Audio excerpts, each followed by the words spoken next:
May tao niya.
Ayan, so good afternoon po sa ating lahat. We will officially start po ng 1:15 p.m. So kindly settle down na lang po and please accomplish po yung ating attendance link as shown below and as chatted po.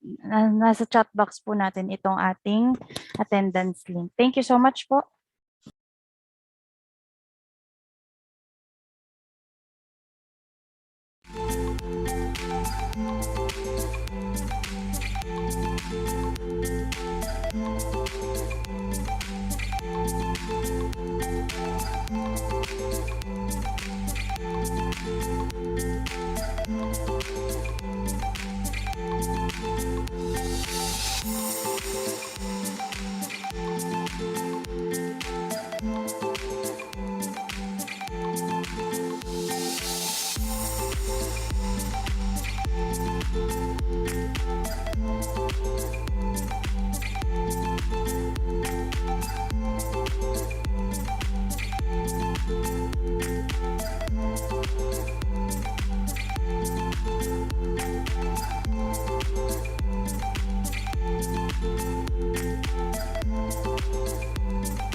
Yan, magandang hapon po sa ating lahat and maligayang pagdating po ulit sa orientation on the TelPOMS or the Telco Permit Online Monitoring System for all MIMAROPA LGUs.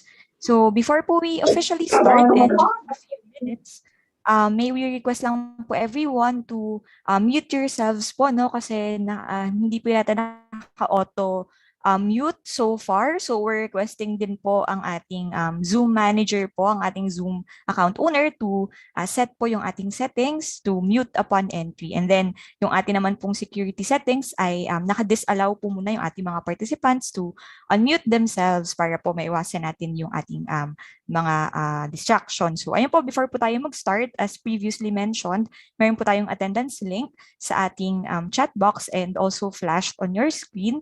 And kailangan po natin yung fill upan and sagutan po, no, para po magkaroon po tayo ng ating certificate after the training. And para naman po malaman namin sino yung aming mga kasama sa ating magiging session ngayong hapon. And of course, we're also asking everyone po sana to change your username. So, magagawa nyo po yun by clicking yung 3 dots po sa ating katabi ng ating profile or ng ating yung rectangle na ating picture. So, makita po natin dyan yung 3 dots. So, makita po natin dyan yung rename. So, kindly change lang po to LGU, province or office, and then dash your full name po. So, for example, ako po pala si Chelsea Tamayo, ang inyong makakasama ngayong hapon from San Vicente, Palawan. So, naka-chat din po yan sa ating chat box para naman po malaman po natin sino-sino po, no? Although we're hoping and expecting po that all LGUs from MIMAROPA will be with us this afternoon, pero sana po everyone can rename themselves para po talagang makita namin if tayo ba ay kasama natin ngayong hapon.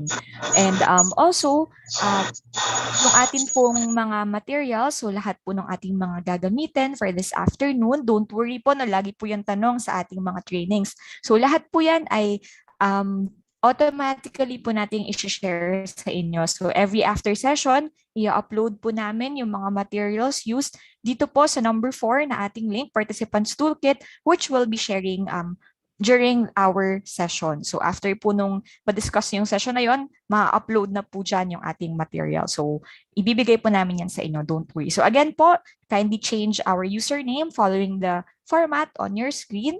And kindly po, no, pabantay na lang po ng ating mic. Baka po kasi accidentally ay na-unmute po tayo. So kindly na lang po.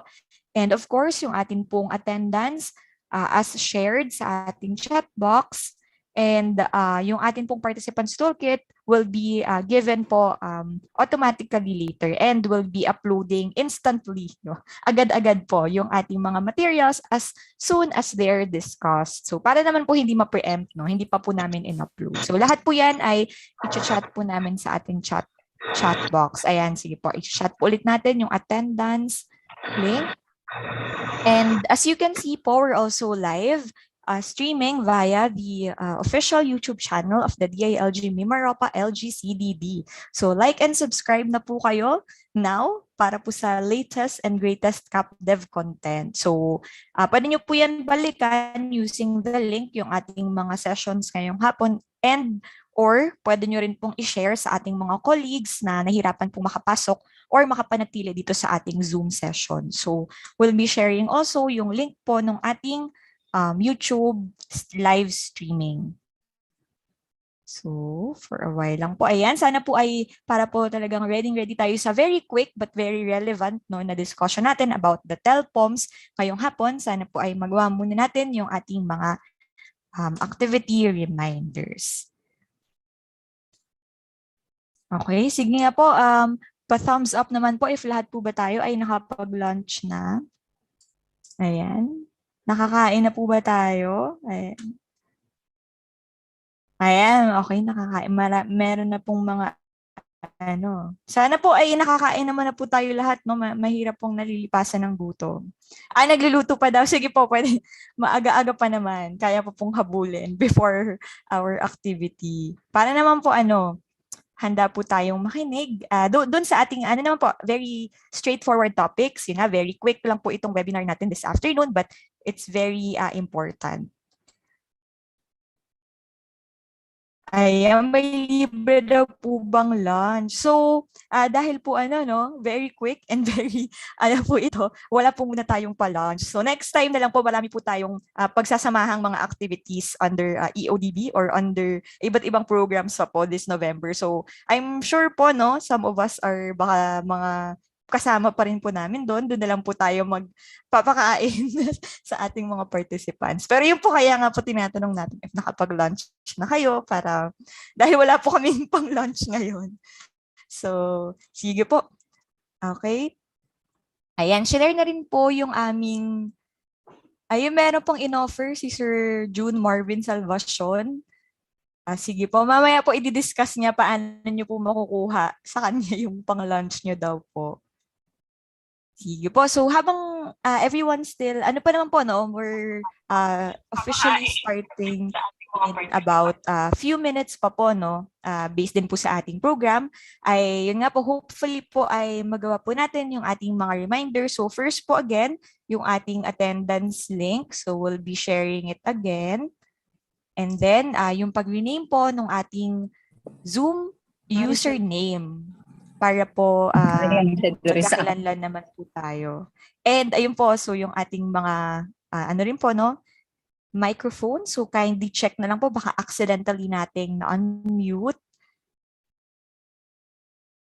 Okay, so now that everyone's I think ready na po. No? Thank you po sa mga nagpakita briefly, kahit ano lang po, very brief. Nag-hi po sa ating open cam. Now po, no, tayo po ay officially mag-start na sa ating activity ngayong araw.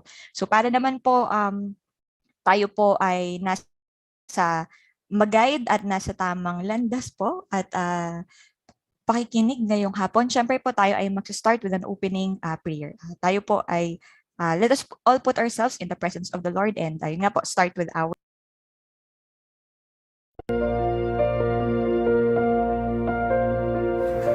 Panginoon, kami po ay nagpupuri sa iyong kadakilaan. Muli, naririto kami, dumudulog sa iyong harapan upang hilingin ang iyong pagpapala bago namin simulan ang mga gawain sa araw na ito. Lubos din po ang aming pagpupuri at pasasalamat para sa mga biyayang patuloy mong pinagkakaloob sa amin, sa kalakasan ng katawan, sa kasaganaan ng mundo, sa katalinuhan ng isipan, at sa pangako mong buhay na walang hanggan. Maraming salamat po sa panibagong araw na ipinagkaloob mo sa amin upang patuloy naming magampanan ang aming tungkulin sa loob at labas ng aming tahanan at sa bawat mamamayan na aming pinaglilingkuran. Patawarin mo rin po kami sa aming mga pagkakasala, kalabisan at sa aming mga pagkukulang, dala ng makamundong kaginhawahan. Ganun pa man, patuloy pa rin po kaming nananalangin upang kami ay iyong gabayan, kasabay ang kahilingan na iluyo mo kami sa mga tukso na maaaring magsadlak sa amin sa pagkakasala. Kami ay nagsusumamo na maligtas sa lahat ng uri ng sakuna at mga karamdaman, lalo na sa COVID-19 na bumawi na ng maraming buhay at patuloy nating nilalabanan. Isinasamo rin namin na huwag mong pabayaan ang mga frontliners na patuloy na nagsisilbi para sa iyong mahal na bayan. Pagalingin mo po nawa ang mga may sakit at aliwin mo ang mga puso ng mga taong naulila at nagdadalamhati. Buhayin mo po sa aming mga puso ang tunay na diwa ng pagmamahal upang ito ay magbunsod sa amin ng tunay na paglilingkod ayon sa iyong kalooban. Ang lahat pong ito ay aming hinihiling at idinadalangin sa banal mong pangalan. Amen.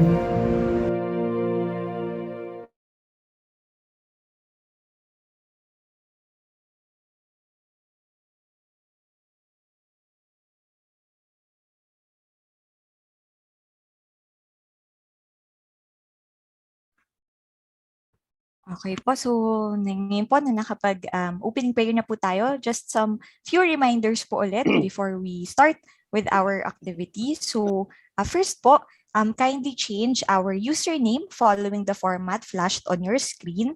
So yan po yung LGU, province, since this is for all MIMAROPA LGUs, para naman po makita natin sino-sino nga po ba yung aming mga kasama. So for example po, ako po si Chelsea Tamayo from San Vicente, Palawan, but I'm also the LGU03 of KLG MIMAROPA, and I'll be with you this afternoon's activity po. And then second, kindly pabantayan na lang po yung pag-unmute and mute ng ating microphone. Baka po kasi accidentally nating na-unmute, and yun po, no, baka po yun po, pakibantayan na lang po since minsan nga po talaga ay nag-mute or nag-unmute siya for some reason. And you may also turn on your video if kaya lang naman po ng ating bandwidth, and you may also turn it off kapag naman po talagang hindi kaya. And with that po, no, nagsistream din po tayo live sa official YouTube channel ng DILG MIMAROPA LGCDD So, naka-chat din po yung ating YouTube link na nagle-livestream po tayo now sa atin pong Zoom chat box. Ayan po ay para po sa ating mga colleagues na mahirapan pong makapasok or mahirapang makapanatili dito po sa ating Zoom session. So, pwede nyo rin po balikan yung ating mga magiging discussions sa link po na yan and sa official YouTube channel ng TLG MIMAROPA LGCDD even after ng ating activity. And third po, very important, this will be the basis po of our distribution or pagbigay po sa inyo no, ng ating certificate of participation. So, kindly po accomplish yung ating attendance link using the flash link on your screen and also yung kanina pa po namin chat na bit.ly and also the raw link version. And then last po, lagi po itong tinatanong, no? So ngayon po ay i-reveal na agad namin na ibibigay po namin lahat ng mga gagamiting materials. We will make it accessible for everyone through this participants toolkit. I-chat po namin later yung clickable link and we'll be uploading all the presentation materials as soon as the session is already over. So ayun po, thumbs up naman po tayo if okay na po tayo sa ating 4 reminders. Nasunod na po ba natin ito lahat? Ayan, okay, napakarami po nagka-thumbs up. Sige po, so mukhang nakapag-attendance na po tayo lahat. So kasunod naman po niyan, some sort of informal attendance naman po to represent our provinces dito po sa ating activity this afternoon. Ano naman po, no, dapat paramihan po ito ng lalabas na emoji or lalabas na reaction. So para po sa mga taga Marinduque, yung kung i-click nyo po yung reaction button, meron po dyan yung parang clapping. So yung clapping po. For Occidental and Oriental Mindoro naman po yung thumbs up. Ayan, combined po sila. And for Palawan naman po yung sige po, iwag na lang po natin i-combine yung Occidental and Oriental para po makita natin ilan ang present. Yung wow react na lang po yung sa ating Occidental Mindoro. So yung ayan po yung i-click ko ngayon. Ayan. Okay. Sige po sa Palawan and Puerto Princesa City po ay yung heart naman. Tapos Romblon po ay yung celebrate o yung party reaction. Okay po. So sa mga taga Marinduque muna. Ayan, nasan po ang ating mga taga Marinduque na participants? Can I see your clap react? Okay, may 5, may 6, 7, 8. Ayan, mukhang marami-rami po talaga ang ating mga taga Marinduque. Good afternoon po to everyone. Okay. Thank you po. Thank you very much po. And sunod naman po yung ating mga taga-Occidental. Ayan, yung wow po yung sa atin. Ayan, yung gagawin ko. Ayan, yung wow. 8, 9, 10, 11. Okay, mukhang marami-rami din po. Oy, ayan, sumobra po doon sa mga taga Marinduque. Okay. Thank you very much po. Sa Oriental Mindoro naman po, yung thumbs up react. Ilan po kaya? Ay, ayan, oh my God, napakadami. Okay, 30 thumbs up ang ating nakuha. Thank you po, maraming salamat. Mukhang talagang active ang ating mga taga-Ormin. Sa Palawan naman po, ayan, pa-heart react naman po sa mga taga-Palawan. Okay, ayan, dumadami ang puso, dumadami, 13. Meron po sa iba sa chat box kasi, okay po. So, ayan, so very madami din po and active yung ating mga taga-Palawan. And last but not the least po, yung ating mga taga-Romblon. So, pa-party, ayan, yung ginawa ko po, pa-party emoji naman dyan or celebrate react. Okay, ayan, meron din po sa chat box. Okay, very good. Okay, thank you po and maraming salamat po sa pagdalo po sa ating activity ngayong hapon. Again, this will be a quick one but a very important orientation po about TelPOMS na mas malalaman pa po natin sa mga susunod na sandali.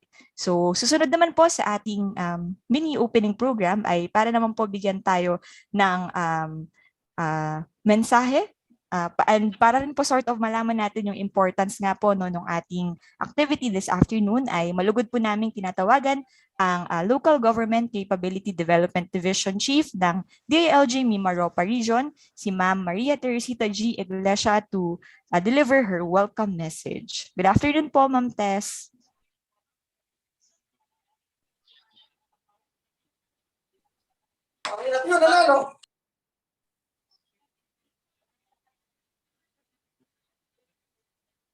Ayan. Ano lang po, for a while lang po, no, unmute lang po ang ating LGCDD chief.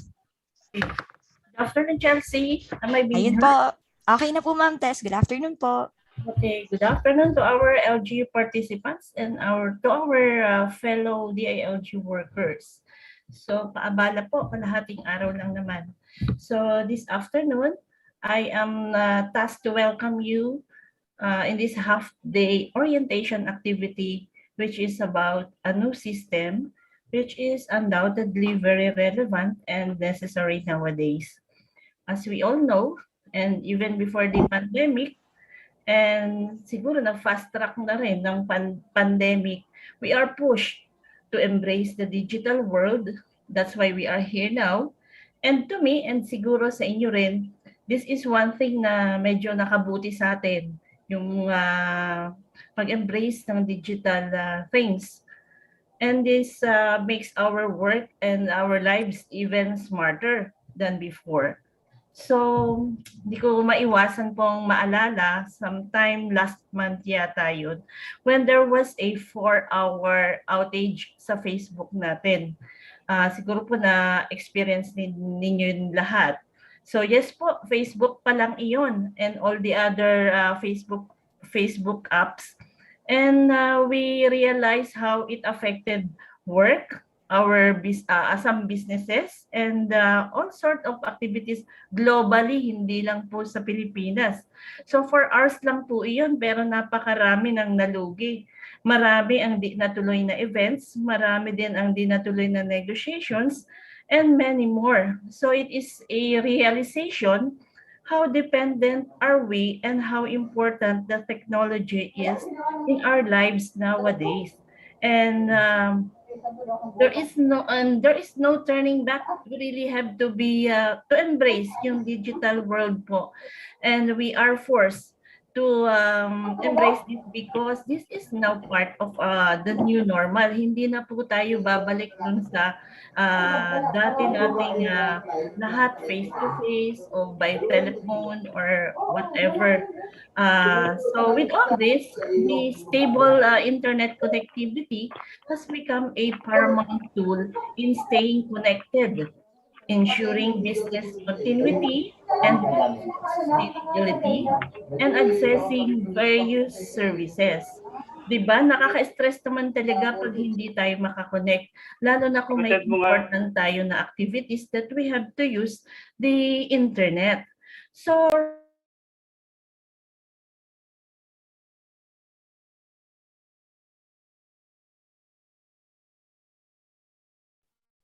And hello po, Ma'am Tess. Pasensya na po, parang na-auto-mute po yata tayo, Ma'am. okay. So, where did I stop? Ano lang po, mga 2 seconds lang naman po, Ma'am.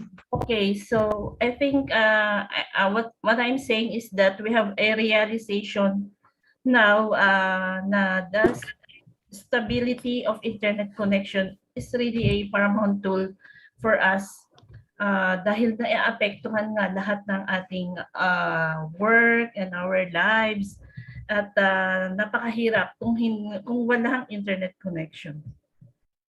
So with this, in 2019, President Duterte directed the telecommunications sector to upgrade and fast-track the digital infrastructure in the country, adapting the new normal. So siguro na-recall po ninyo yun na mahigpit ang utos at ang mga direktiba ng ating presidente na ang mga telcos ay mabilis na magsagawa at magtayo ng kanilang mga tower. But when the telcos were asked kung what keeps them nahihirapan sila, and the survey said that nahihirapan daw sila sa mga issuance ng permits and licenses from the LGUs. Maybe there were no uniform standard, or yung for others ay napakahaba o maraming requirements.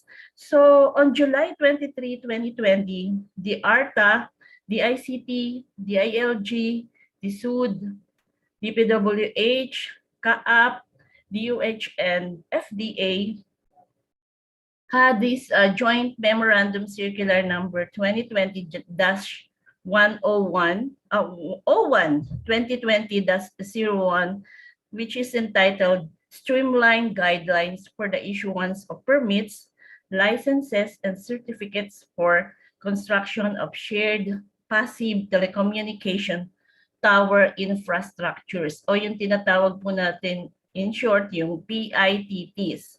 This was issued to accelerate the rollout of the telecom infrastructure and service providers projects and to monitor LGU compliance on the foregoing premises and further enhance the delivery of this service. The department has issued and developed this telco permit monitoring system to assist in expediting the processes and requirements for the construction of the PTTIs, which will greatly help in the economic recovery of our country. So it is in this light that we are doing this half-day activity. May today's learnings serve as catalysts supporting the goals of the government, which will ultimately redound to better services, thereby making our lives in all sorts, businesses, health, education, household, agriculture, and so on and so forth, easier and smarter. So please bear with us in this 4 to 5 hour activity. So in behalf of our regional director, Director Wilhelm M. Suico, it is our pleasure to have you today. Please enjoy while you are learning. Even we still have this pandemic, we have to keep moving. So again, good afternoon, and please be safe always. Thank you, Chelsea. Ma'am Tess, for that thank you po, Ma'am Tess, for that very meaningful opening message na I'm sure nakarelate naman po lahat ng ating participants, because we all know, especially po to the new normal po na naibdala sa atin ng ating current pandemic ngayon, ay talagang lahat po tayo ramdam natin yung importansya ng ating fast internet connectivity. So thank you po, Ma'am Tess, and at this point po ay request lang po namin lahat before po tayo tumungo sa ating sessions na makapag-group picture po muna tayo para naman may documentation po tayo ng ating activity this afternoon. So ayan, photo opportunity po muna for everyone. So we're requesting lang po to very briefly open your videos, your cameras, para po ma-capture po natin ang ating mga nagagandahang ngiti kahit po nasa ilalim ng ating mga face mask.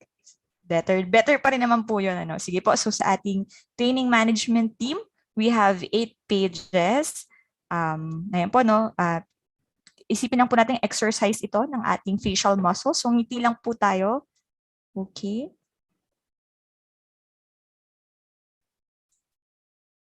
So page 1, just smile.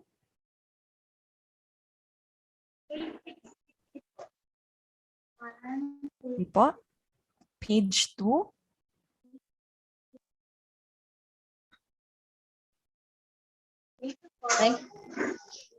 Okay po. Page 3.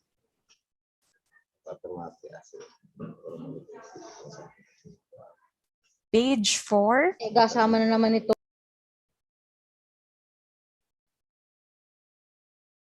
Page 5. Ayan, marami pa rin po naka-open cam.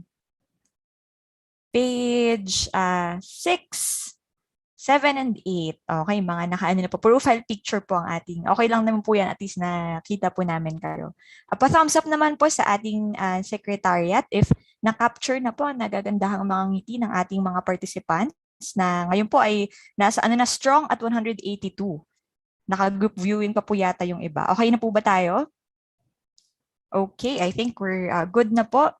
Sasendan na lang or ilalagay na lang rin po namin sa participants toolkit yung ating group picture para po meron din kayong remembrance.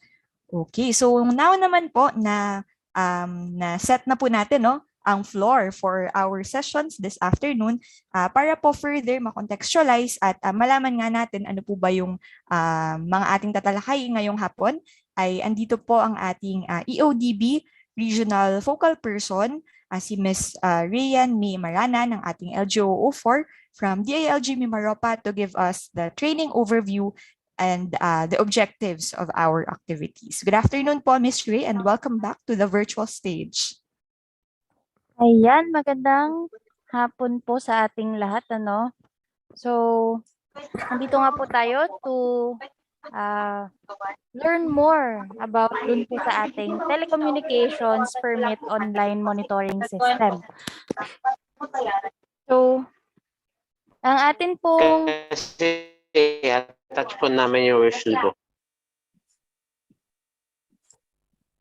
Yan, yung atin pong objectives para ngayong hapon ay una po syempre gusto po nating makapacitate po ang ating mga participants both sa LGU and sa DILG field officers po natin on the telco permit online monitoring system. So una po, we want you to gain a better understanding and appreciation po ng ating ARTA, DICT, DILG, DASUD, BFP, DPWH, CAAP, NTC, DOH, and FDA Revised Joint Memorandum Circular 2021-01 or yung ito nga pong sa ating guidelines on the use ng ating TelPOMS. And further po, ma-orient doon sa guidelines no implementation po, ano yung particular or kung paano po natin gagamitin. And lastly, mag-provide ng hands-on knowledge doon sa system interface, sa navigation po, and sa kung paano po siya gagamitin. Next po, ito po yung ating session flow. So una po, ipipresent po sa atin ng Memorandum Circular number 2021-116 or yung sa guidelines po ng ating TelPOMS. Then magkakaroon po tayo ng discussion ng status ng compliance ng MIMAROPA on telco permits. And lastly po, i-introduce na po sa atin yung ating TelPOMS. So, andyan po yung sa LGU accounts, discussion po ng system interface at saka kung paano po yung encoding and viewing. Yan. Ngayon naman po, bago po tayo mag-proceed sa ating unang topic, magkakaroon muna po tayo ng refresher doon sa ating JMC number 2020-01. So ito po yung ating streamlined guidelines for the issuance of permits, licenses, and certificates for the construction po ng ating shared passive telecommunications tower infrastructure or yung ating PTTIs. Yan. So we'll just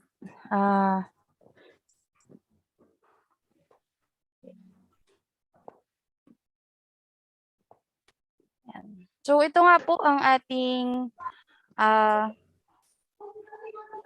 PTTIs ay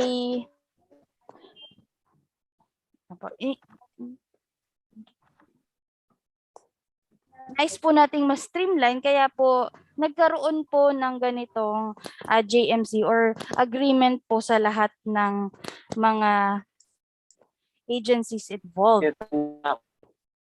Yan. So let me just share the screen. Okay, ayan po.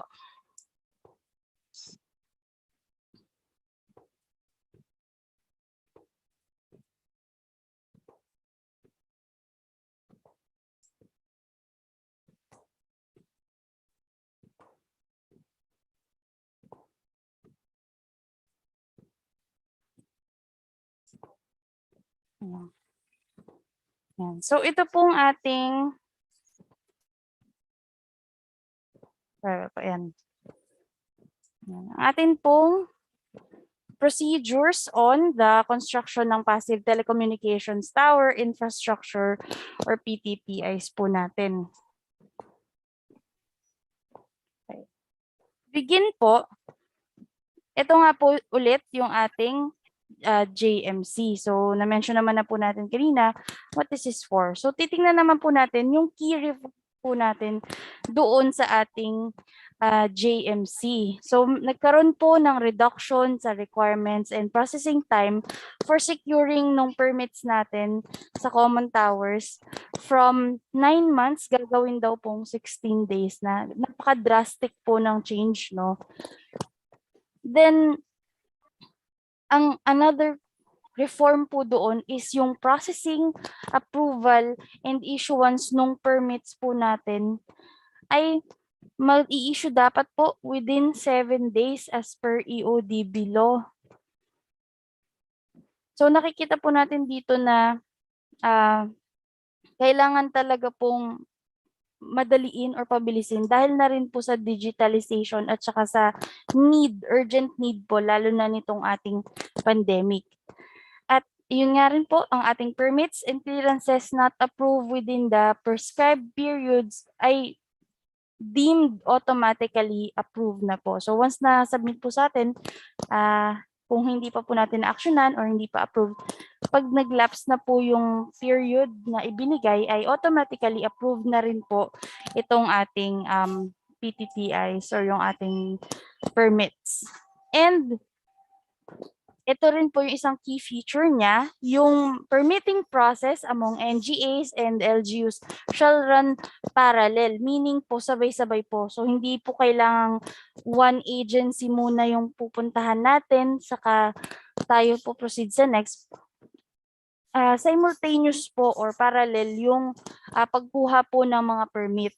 So sabi po dito, no permit from any office serving as a prerequisite before other permits are processed and issued. So dahil po doon, mas napabilis po natin yung ating proseso. And another po, meron po tayong 5 permits na hindi na po natin hinihingi as prerequisite sa construction ng PTTI. So yan nga po, naka-enumerate yung ating mga SP or SB resolutions, yung atin pong resolution from the barangay, yung ECC, yung radiation safety evaluation report mula sa FDA, and yung certified true copy ng ating NTC Provisional Authority or certificate ng public convenience and necessity. Pagdating naman po sa height clearance, makikita naman po natin dito na ang binibigay na po doon ay no height clearance permit na po ang i-require for PTTIs na below naman po ng 50 meters, especially kung outside po siya ng critical areas ng ating CAAP or ng Civil Aviation Authority of the Philippines. And another po is yung radio frequency safety evaluation report ay isisecure na lang po during ng installation na ng cell site equipment. And lastly, yung sa certificate of use na po, it will be certificate of use instead of certificate of occupancy. So it will be issued po by the ating building official, so from the OBO. Yan. Yan. So dito naman po ay kita po natin yung mga required national permits sa NGAs po na ating isi-secure din po. Basta po wag lang po natin kalimutan yung mga hindi na po required from the other agency. So meron po tayong height clearance if excess ng maximum allowable height, environmental compliance certificate kung nasa environmentally critical area, and then andyan din po yung ating mga special use agreement sa mga protected areas, special land use permits, free and prior informed consent kapag nasa ancestral domain, then land use conversion po from the Department of Agrarian Reform. And kung nasa Laguna de Bay and sa Ecozone naman po, meron din pong kaukulang mga clearances. And then lastly, kung sa Palawan naman po ay dapat yung SEP clearance mula sa PCSD. Okay.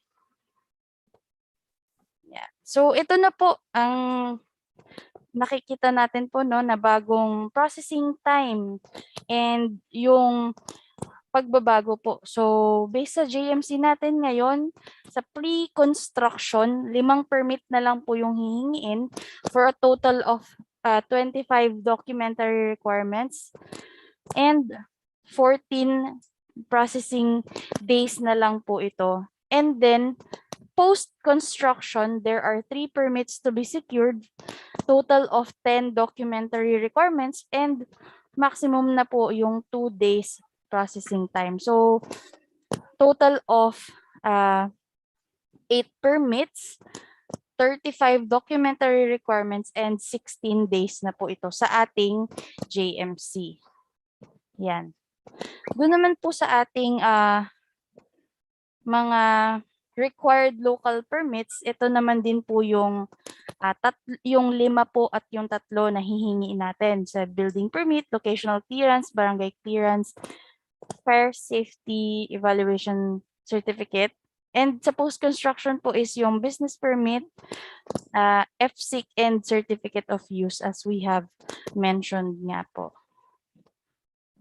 So yan. Ito naman po yung ating laging sinasabi po na one-time assessment, one-time payment po. And nandun po dapat yung reasonable fees and charges natin. So yung sisingilin po natin ay dapat ang purpose po is to recover lang yung nagamit natin or yung nagastos din for rendering that particular service. So yun po, one-time assessment, one-time payment for a reasonable fee.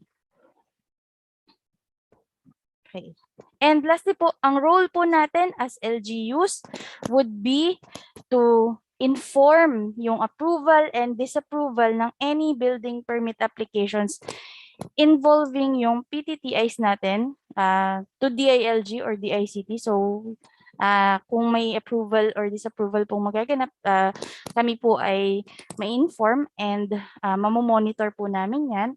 Then, prohibited po ang ating LGUs from requiring documents or clearances nga po other than those na expressly enumerated under the JMC. So yun po, nagkaroon tayo ng kaunting refresher kung ano nga ba yung sa PTTIs. Okay. Yan, ngayon po, ibabalik ko na po kayo kay Miss Chelsea para sa ating mga susunod na activities. Yan. Thank you po, Miss Ray. So, yun po, no, mayroon na agad tayong question dito, pero later po we'll be dedicating an open forum for those. So, for those questions nga po, you can chat them sa ating chat box or you may use the raise hand option or feature later po to verbally share your concerns or to ask your questions sa atin pong open forum proper. So, at this point po, yun nga po gusto lang po namin sabihin na we'll be providing all the materials po that we'll be using for this session doon po sa aming i-share na Google Drive link. So, you can directly download it from there. I-upload po namin right after the session is done para naman po hindi po ma-preempt yung ating discussion. So, makikita nyo po ngayon empty pa yung laman pero mamaya po as the session finishes, andyan na po agad yung ating mga material. So, ayan, nagkaroon na po tayo ng brief background doon po sa ating JMC po, no? So, pero ngayon naman po, para po mas in detail po, i-discuss yung ating issuance po na ito, ay nandito po kasama po natin si Ma'am Lucita de la Peña, LGU 5 from the DILG Bureau of Local Government Development to discuss our first session. And she's also with Ma'am Jeremy May M. Arboleda later po sa ating open forum to address your questions naman po. So, good afternoon po, Ma'am Louie. Hello po, good afternoon po. Ako po yung magpe-present. Project Officer Arboleda and Miss Louie po will be present later for the open forum po. Copy po, Ma'am Jeremy. Okay. Okay po. Let me share lang po my screen.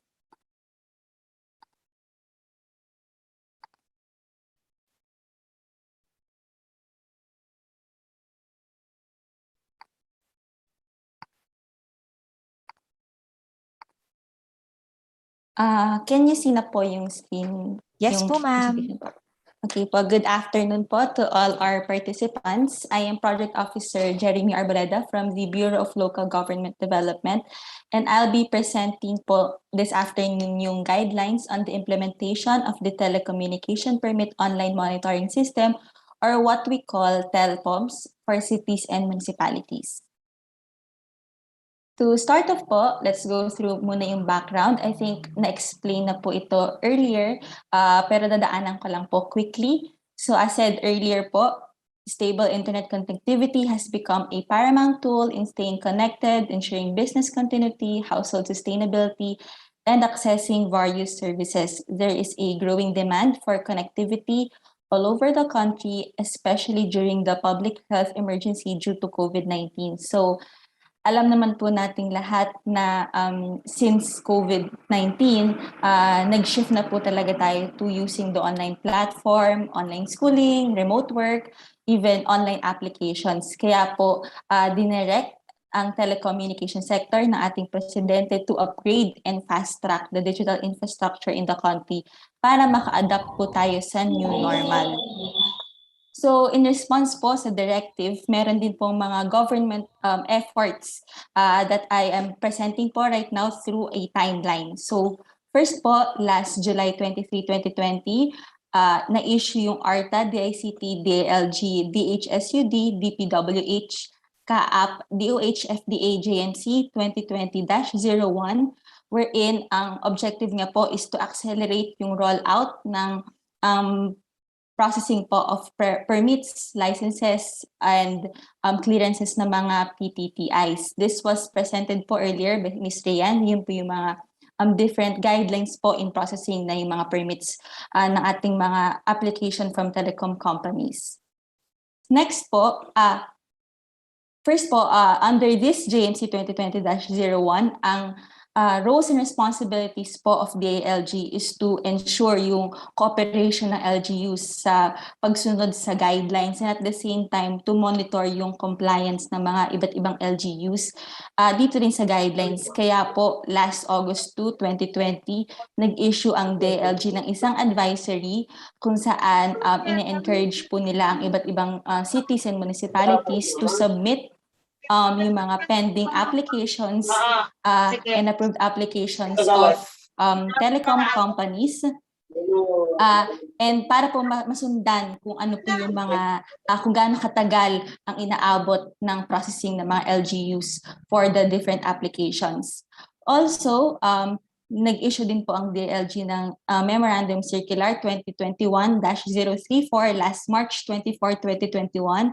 This is in response po sa directive ng Presidente to fast-track yung processing ng mga applications of telecom companies, of PTTIs.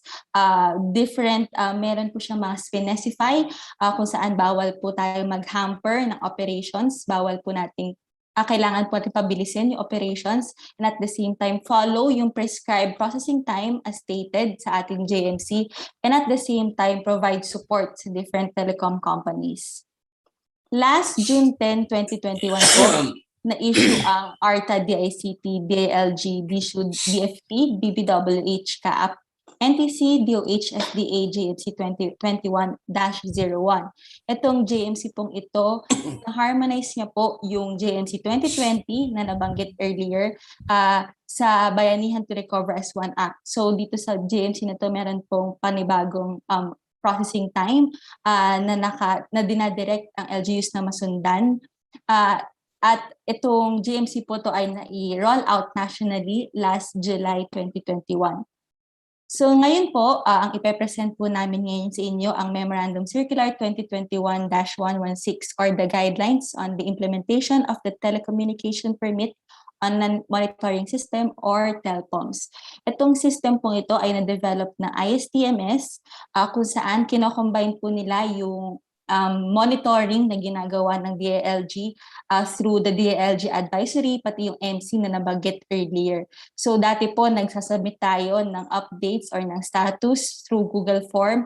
Ngayon po, para mas may accountability and mas maayos po yung pag-i-encode natin, gumawa po ng system ang DILG kung saan gagamitin po ito ng LGUs para ma-encode yung data nila at dediretso at matatanggap agad ng central office.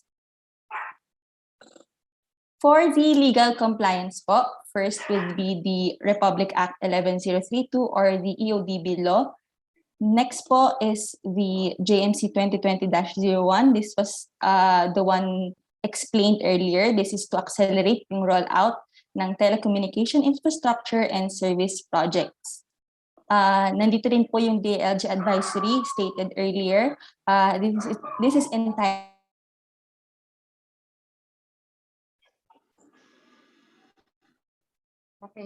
FDA JMC number 1 series of 2020.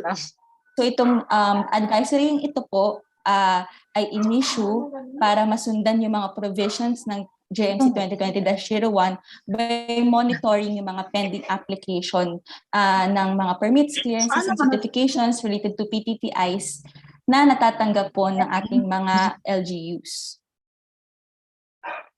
Next po is this is the DILG MC 21-034 that was also explained earlier. It is entitled Guidelines to Accelerate the Internet Connectivity and Telecommunication Services to Address the Need for Rapid Digital Transformation. So this MC po is issued to fast-track the issuance of permits, clearances, and certifications related to PTTIs by facilitating unhampered operations, pagsunod po sa prescribed processing time, and at the same time, providing support sa ating telecom companies. And last po would be the ARTA, the ICT, DILG, this would be FP, PPWH, CAAP, NTC, DOH, FDA, JMC 2021-01, titled Revising and Expanding Joint Memorandum Circular Number 1, Series of 2020. Ito po yung nabanggit earlier na in-issue this June 2021 po to harmonize yung provisions ng JMC na na-release last year sa RA 11494 or to the Bayanihan to Recover as One Act.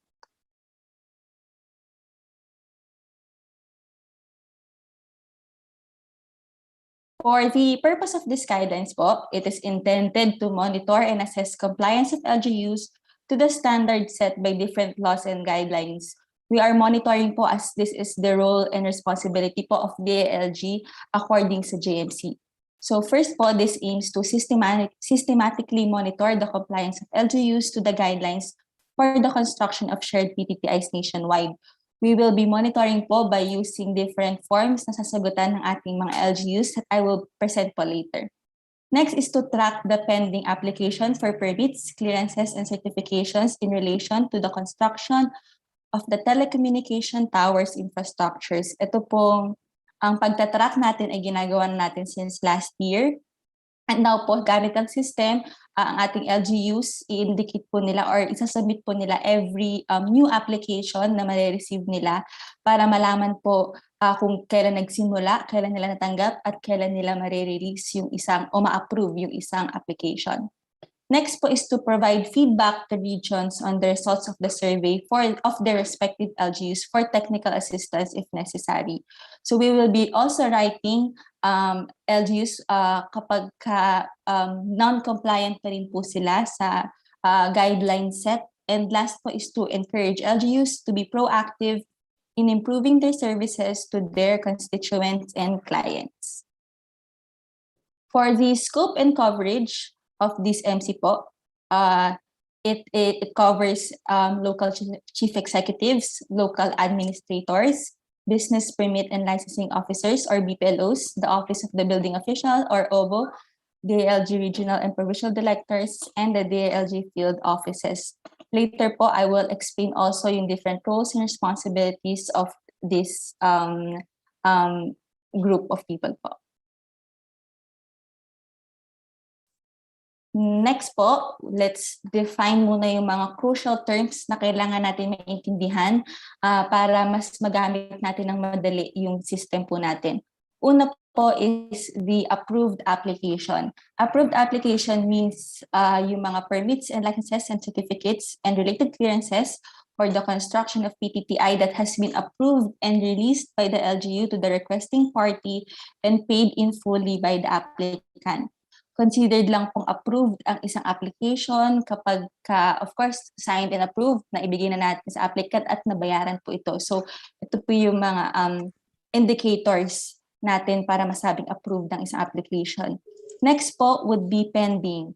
Pending refers to application for permits, licenses, and certificates and related clearances that is being processed by the LGU or is in hold due to the lack of documentary requirements from the applicants, which includes new applications received. So ang mga pending po would be yung mga currently na-receive na po ng LGU na pinaprocess po nila currently o yung mga or yung mga applications na kulang, may kakulangan kaya po binalik. So pending po yung mga applications ito. At kapag naka-receive po ang isang LGU ng bagong application would be considered as pending na po since nasa level na po ng LGU ito.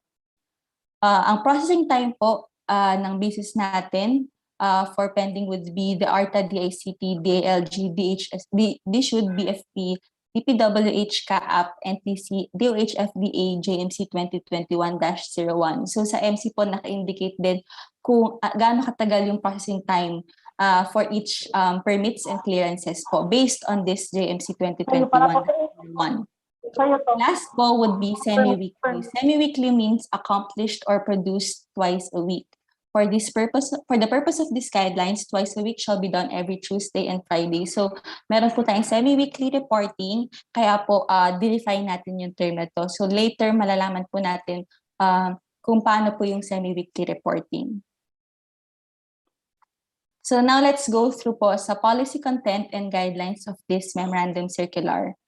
So first po would be the designation of a focal person. A focal person shall be delegated by the LCE through an executive order.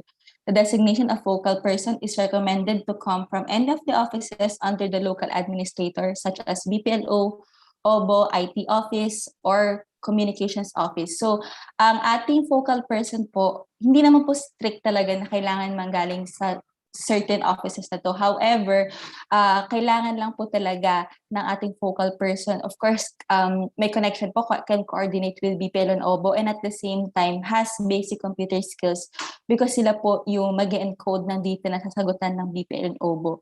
So yun po yung mga crucial na kailangan po natin i-take note when choosing or delegating our focal person. Next po would be filling out and accomplishing the M&E form. So we have two M&E forms po. First one, yung ating form 1 would be the approved and pending PTTI application M&E form. So this would also be presented and dissected later. So ang M&E form na ito ay inaalam lang kung ano yung mga na-receive na application or na-approve na application ng mga LGUs. So sinasagutan po ito ng BPL and OBO every day and would submit to the focal person. Next po would be the fast tracking PTTI application M&E form 2.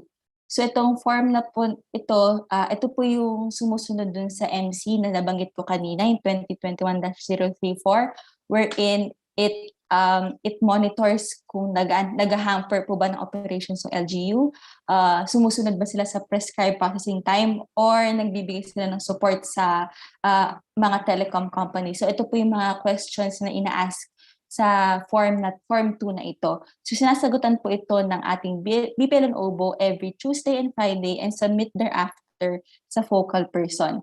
After po masubmit na ng BPL and OBO yung kanilang mga M&E forms na na-accomplish, ang focal person po would consolidate this from the two offices and at the same time would encode na po yung data sa ating system. So si focal person na po yung bahalang maglagay ng lahat ng data na makukuha nila from BPL and OBO. So kaya kailangan po talaga na that he or she has basic computer skills.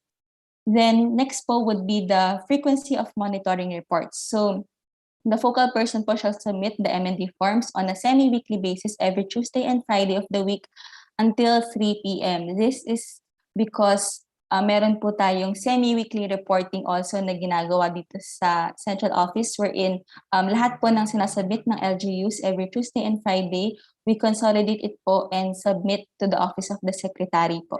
Kaya ang basis na lang po ng ating mga focal person Kapag Tuesday reporting po, it means naka-receive po yung LGU ng application, ng bagong application nung Monday and Tuesday.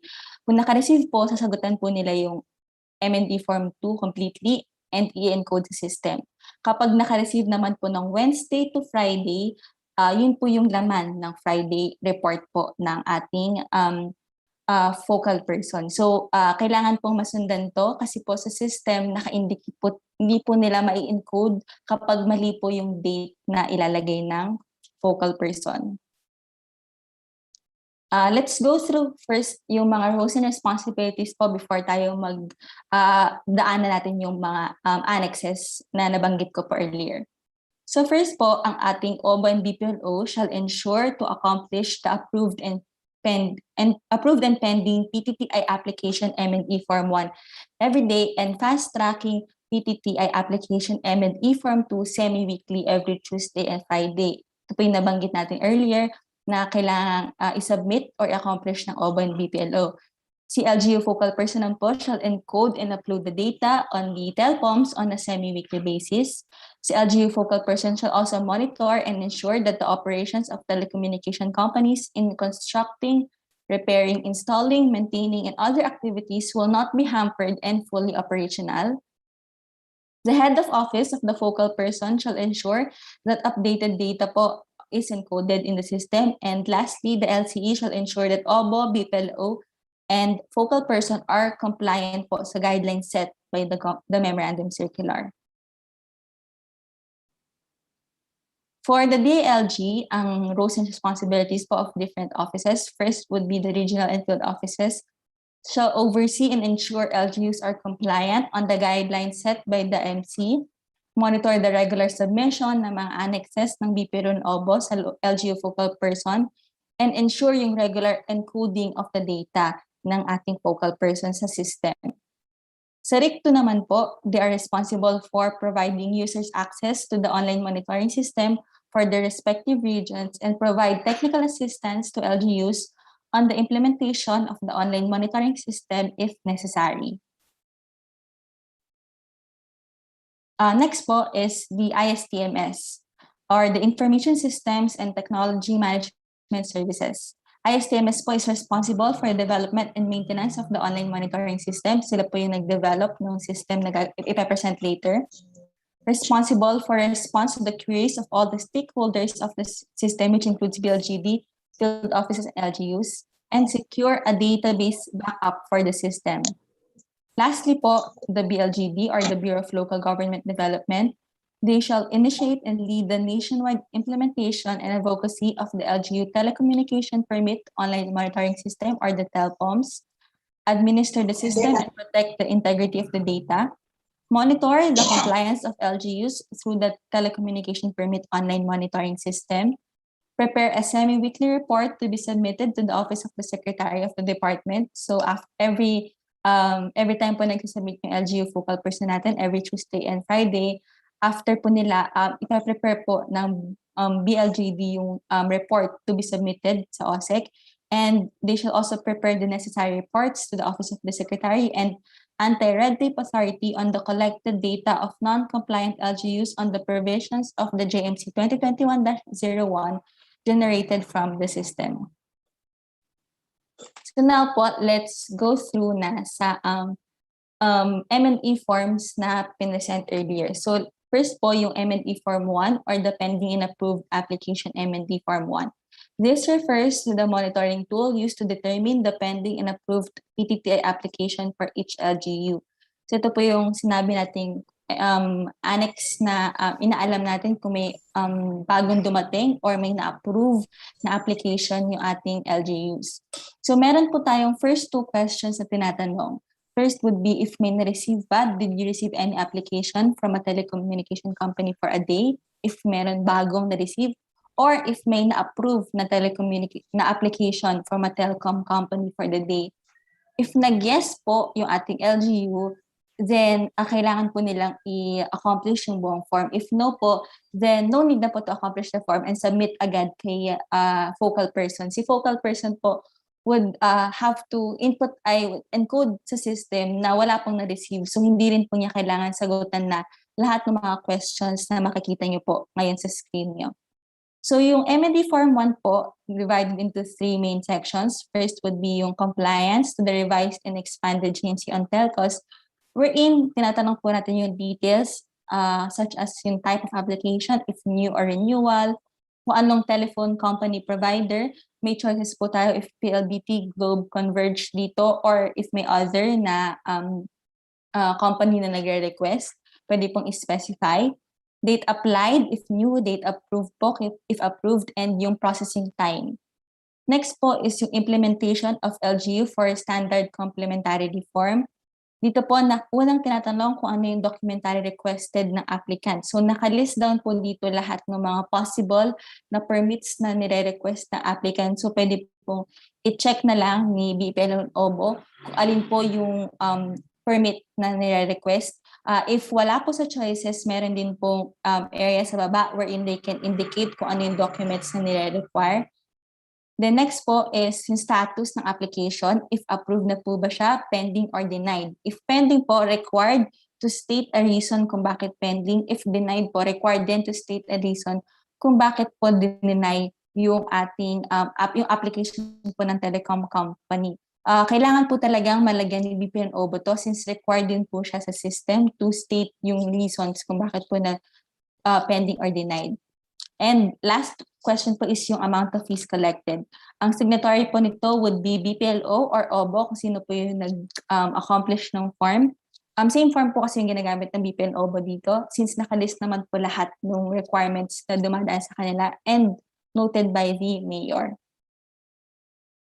Next po yung ating Form 2. Ang ating Form 2 po is divided into 2. Meron pong isang to be signed by OBO and may isa pong to be signed by the BPLO.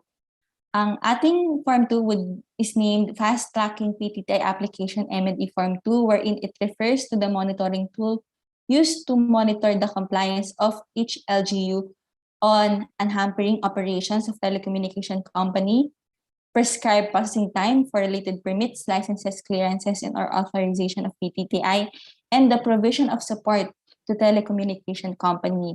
So ito po yung nabanggit earlier na kailangan sagutan semi-weekly every Tuesday and Friday po. So kapag may na-receive po kayong bagong application, Monday and Tuesday, sasagutan niyo po ito ng kailangan po ma-fill up niyo lahat ng to if meron pong new application ng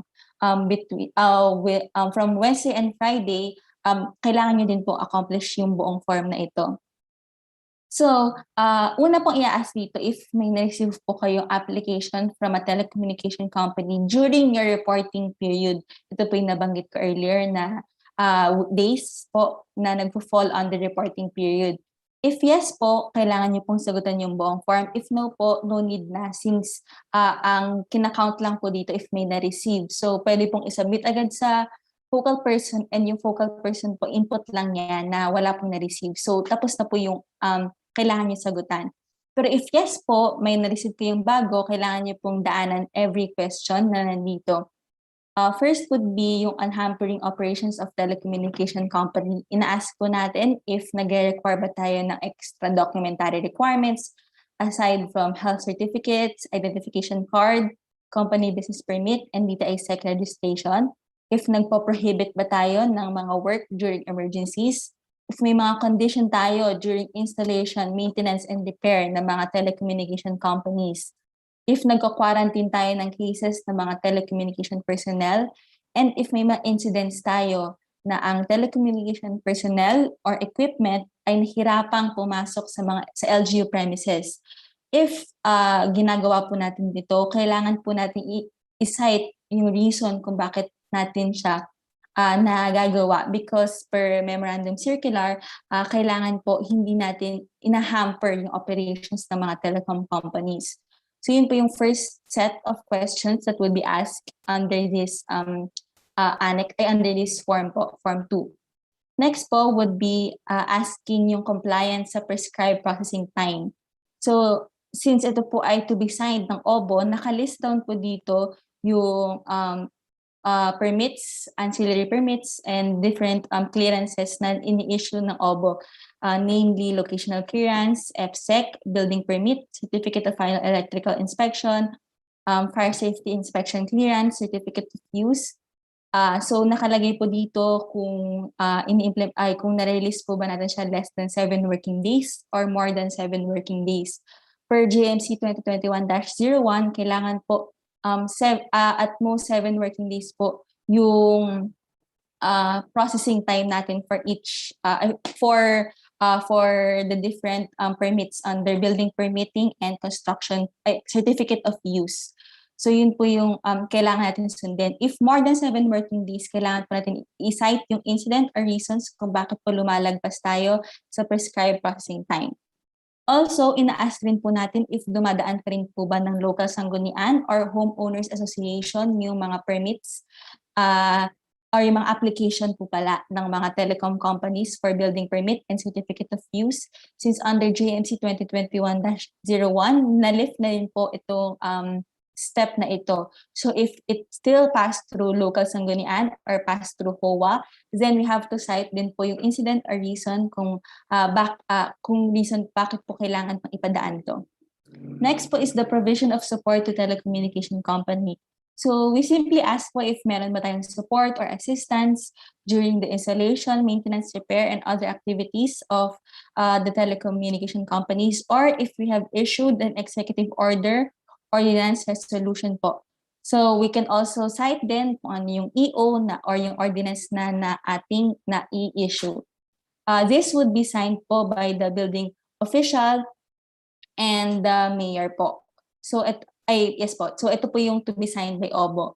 For the second part of the Form 2, ito po yung to be signed naman po ng BPLO. So very similar po yung laman niya from Section 1 and this Section 3. Ang difference lang po yung Section 2 kung saan iba na po yung list na mga permits na nakalagay. Ang nakalagay lang po business permit. So since ito lang po yung dumadaan sa BPLO, ito po ilang po yung nakalist sa kanya. So dito po sa Form 2 na to be signed by PPLO, ang naka-indicate po is less than or more than 3 working days per JMC 2021-01 po. Naka-indicate din po na dapat within 3 working days may issue na po yung mga business permit to the applicant. So yun po yung nakalagay sa ating M&E form. So this would be accomplished po by the BPLO and submitted sa ating focal person. So before po, gumagamit tayo ng Google Forms kapag sinasubmit. Ngayon po, meron ng system na ipe-present earlier para po isahan na lang po yung link na susundan ng ating focal person, and at the same time, mas accurate po yung ma-generate nating results. So that would be yung memorandum, yung laman po ng Memorandum Circular 2021-116. Thank you very much po. Thank you po, Ma'am Jeremy. So, bigyan naman po natin siya ng virtual round of applause for that presentation. So, ngayon po, I'm inviting to the virtual floor po, no, si Ma'am Jeremy po ulit, and then si Ma'am Louie to address naman po yung ating mga few questions na po na nasa ating chat box. Pero before po yun, meron po bang gustong mag-verbally ask? You can just raise your hands po.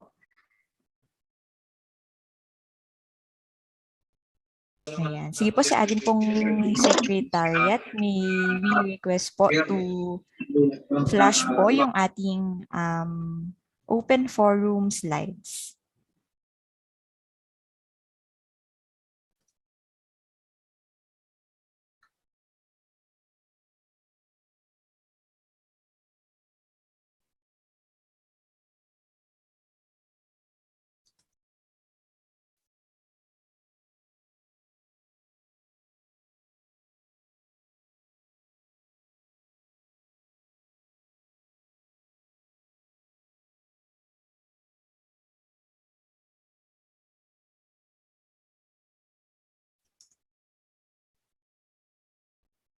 Ayan, thank you very much po. So we'll first be sharing or addressing po no yung ating mga initially pong na chat dito sa ating chat box. So first question po, what would be the difference between certificate of use and certificate of occupancy in application process, list of requirements, and unified forms to be used? I believe this was a question posted right after po nung initial discussion ni Ms. Ray. Hello? Yes po. Oo, Yes po, ma'am. I may answer. Sige po, Ma'am Louie. Oo. This was raised during the consultation with the different Office of Building officials and also kasi certificate of occupancy, may mga OBO pa dito. So the certificate of occupancy is issued kung may tao lang doon. Diba? May, Opo, you can answer that. Diba? Kaya ka nag-i-issue ng certificate of occupancy kasi may tao na magkaano doon sa building or whatever. Kumbaga may tao siya doon. Kaya certificate of use lang sa tower kasi wala naman tao ang tower. It's only a tower lang, isang bagay lang. So, yan po. Kaya sinasabing certificate of use lang sa tower ang i-issue na certificate of occupancy po. Ibig sabihin, walang taong titira doon sa tower. Samantalang sa certificate of occupancy, there's a building na may tao po doon sa loob ng building. Okay po. Thank you po, Ma'am Louie. Clear on that po. Hopefully that answers the question po from San Teodoro. Yan. Sige po. Next question po. Or next slide. Still from our chat box po. Para po sa na-discuss na Form 1 and Form 2, need po ba talaga na pipirma po si Mayor bago i-forward sa focal person? Paano daw po kung hindi available si Mayor? Oo. Sinagot ko siya sa chat box din, actually. Oo. Yes po, ma'am. Sige po, go ahead po if you want to reiterate. Sige. If kayang panindigan ng OBO or BPLO yung in-encode, kahit hindi na po siya padaanin sa mayor. Kaya lang namin siya pinag-gustong ipadaan sa mayor para duly noted po yung mayor sa i-encode nyo sa data. If sa tingin nyo hassle pa po yun sa inyo at kaya naman panindigan ng OBO at ng BPLO yung kanilang documents na i-encode, no need na po siguro sa mayor. But in case po na magkaroon ng delay, siyempre si OBO at si BPLO po mananagot. Yung di ba hindi nag-comply yung LGU po dun sa GMC. Ayan. Clear po, Ma'am Louie. So basically, pwede po, pero yun po, nasa kanila po mapunta yung accountability and responsibility for it po. Ayan. Sige po, next question po. I believe sinagot din po ito ni Ma'am Louie, pero ayun po, ma'am, baka you want to. Opo, kasi kung hindi po namin ilalagay yung mga dapat na documents sa alisin, hindi po namin malalaman if the LGU is compliant to the GMC or not. Actually po, as of now, may nakikita pa rin kami na pinapas po sa sanggunian. Buti po, hindi pa nagreklamo yung company. Pag nagreklamo po, actually may mga sinusulatan na po kami ng mga LGUs, pinag-explain na po namin kung bakit kailangan pa dumaan sa sanggunian, which is tinanggal na po yun sa GMC natin. Even the first GMC issued in 2020 and the revised funded GMC na inalis na rin po yun. So dapat wala na po. Kung hindi po namin ito ilalagay, hindi namin malalaman kung the LGU pinasto pa sa local sanggunian o sa barangay sanggunian. Thank you very much po. And then for the last one po na nasa chat box po natin, sige po, next slide po. Ms. Charles, hindi na po natin nailipat for a while lang po. Sige po, ibasahin ko na lang po from Nara Palawan. Kailangan po ba nasa iisang form lang lahat ng fees na babayaran ng telecom company? Regarding po doon, kung paano po pinoproseso ang building permit, ganun din po yung proseso ng ating telcos. So, hindi po siya pinag-iba. Kung paano siya pinoproseso sa building, ganun din po. Ang lang po kasi, Ang fees lang po kasi, di ba, kung magkano sinisingil sa building permit, ganun lang din po sa telcos. Ang nagiging issue lang po kasi, there are LGUs naniningil ng tinatawag na tower fees or whatever. Sinisingil po nila ng 200,000 minimum 200,000 per tower per year. So kung may 10 tower po sa LGU na nakatayo, so magiging 2 million per year ang binabayaran isang telcos, which is dapat, sabi nga natin, dapat naka-rationalize fees and charges na po tayo. So yun pang isa po namin tinitingnan ngayon together with the LGF kung saan po pinanggagalingan nung mga fees na sinisingil ng LGU sa telephone company po. So yun po. Dapat regular lang po yun tungkol sa building permit, pero how much pa yung binabayaran ng LGU ng isang nagpapatayo ng building, pareho lang din po yun sa tower. So yun po, the excessive fees na sinisingil is, which is yung pinag-aaralan namin ng Bureau of Local Government Finance, kung ano po bang basihan talaga, no? Kung may legality po ba talaga yun. Ayan. Thank you po, Ma'am Louie. Next po, last ano lang po muna, so far, dito po sa ating chat box from CLGOO Sir Ivan po from Calapan City. How do the LGU know na ang itinatayo ay passive tower only? Ano po yung other classification of telco towers? Okay. Kanina na-discuss po yung ibig sabihin ng passive, di ba? So pag kasi dalawa po yan, isang passive, isang active. Pag sinabing passive po, yung tower lang po yun. Yun. So, ibig sabihin, walang laman, walang mga kung anong paraphernalia na nilalagay sa tower para magkaroon ng telecommunication. So, yung active naman po, yung may nilalagay na sila mga electronic gadgets, para magkaroon na ng signal yung tower, yung po yung tinatawag doon. So dito po sa ating device expanded GMC, both passive and active na po yun. Then also, pag nag-apply po yan, kasi una po yung na-apply yan nga sa DICT. Sa DICT po, nag-i-issue sila, may-issue silang certificate for the telecom kung ito isang passive or active tower po. So yun po, pwede nyo hingin nyo, kasi nag-accredit naman po sila sa DICT po. Saka sa National Telecommunications Commission po. Okay po, thank you po very much, Ma'am Louie. Dadako naman po tayo ngayon sa mga naka-raise hand po natin. So, ayan, we may unmute ourselves po. Sige po, unahin po natin siguro from LGU Coron, MPDC, Sir Michael Adrian po. Yes, ma'am. Good afternoon po. Question ko lang po. With regards dun sa PCSD, hindi ko alam kung may invited tayo dito from the PCSD. Kasi ang nagiging problem for us from mga island municipality, kasi may nilabas na resolution with regards sa timetable ng pag-process. Medyo inaabot minsan more than 14 days kasi nga sa resolution, si executive director na magpirma. Unlike before, pwede lang yung district manager dito sa Calamian. But now, yun yung nagiging issue. So, paano kaya natin mapapastak yung ganun? I hope may taga-PCSD dito na representative.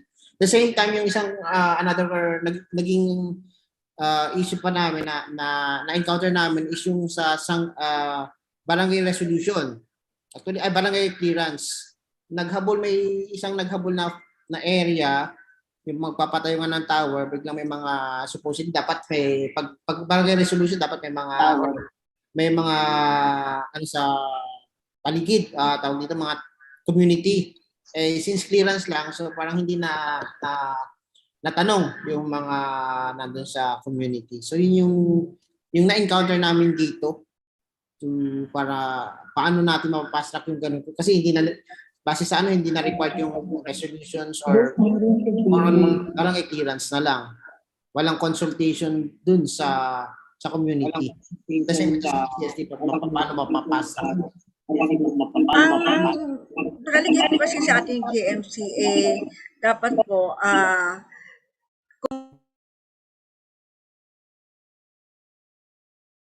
Ma'am Louie, na-mute po yata tayo.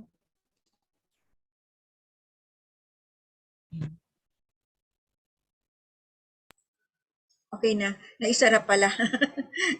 Oo. Narinig ba ako? Yes po, ma'am. Oo. Kung Accredited Homeowners Association siya, binibigyan siya ng GMC na 14 days to approve yun po. Pero kung hindi siya accredited homeowners, ibig sabihin, no, not the word accredited, registered pala. Registered Homeowners Association sa DSUD. So pag ganun po, pag hindi naman siya Registered Homeowners Association, the telcos company, mas para may social responsibility po siya. Dapat ma-orient yung mga tao po nandoon na kung ano ba yung tower, kailangan explain nila, tapos ano yung maidudulot nito sa kanila. So yung parang may social responsibility lang po na ma-orient po yung mga taong nasa paligid po. Pero not necessary magkakaroon ng barangay ordinance o resolutions na para ipatigil po yung pagpapatayo ng tower po.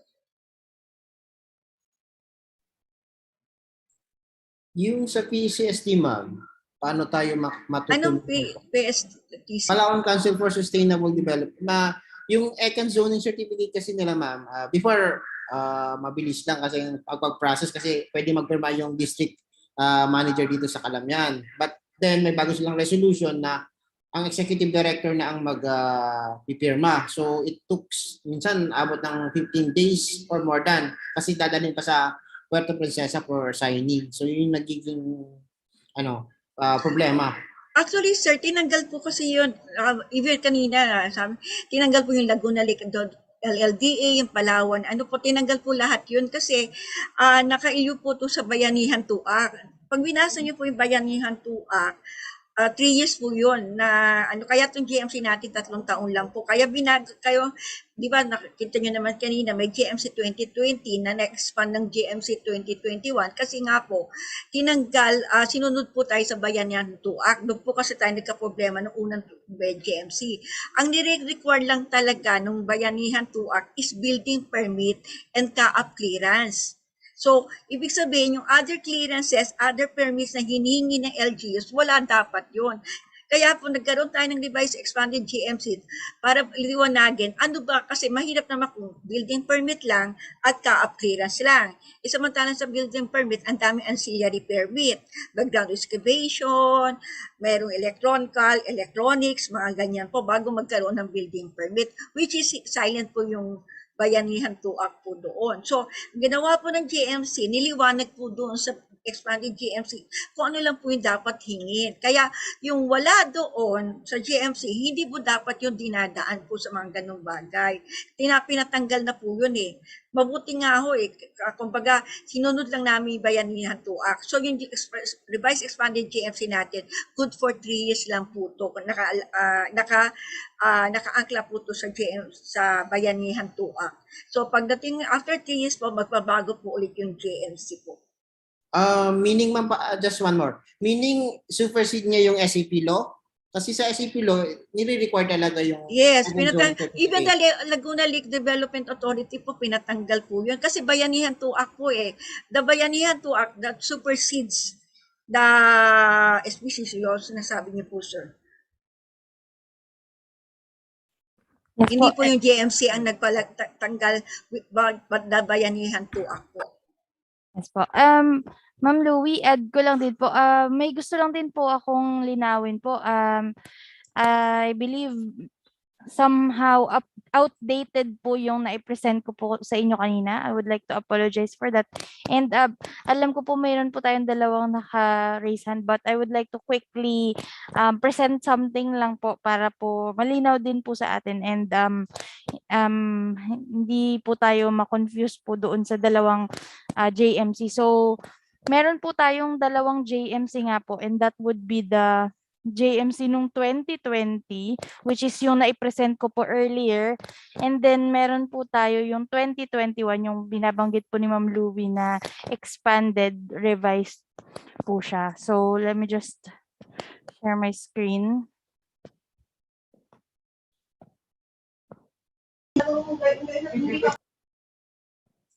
Ayan. So, ito po siya, revised and expanded joint memorandum circular number 1 ng para po sa 2021 na siya. GMC na ng 2021. So, basically po dito ay ayan.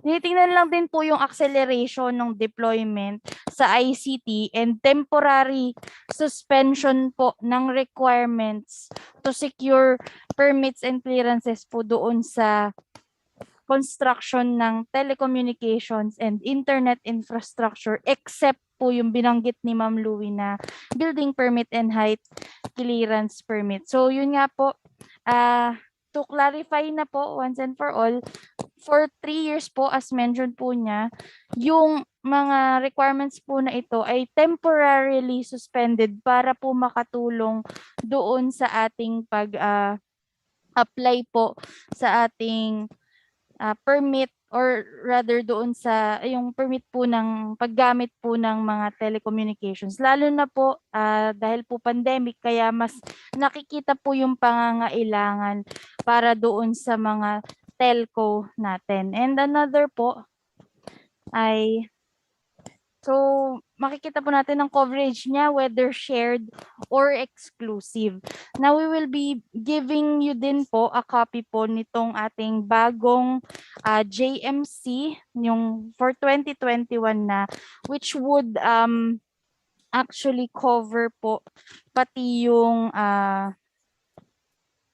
ano natin ibang mga details po, yung mga documentary requirements na lang po na hahanapin. And another po na gusto ko pong i-clarify na nagbago na po mula po sa na-present ko kanina, apologies for that, ay ito na po siya.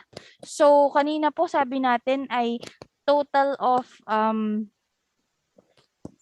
days, ngayon po 17 days. So basically po, doon naman po sa mga permits required po, nagbago lang po. 8 pa rin naman po yung total, but it would be 4 for pre-construction, 4 din sa post-construction, then 11 documentary requirements pre-construction, 8 after the construction, and 7 days processing time before and 10 days processing time for the post-construction. So ito po yung mga naging changes.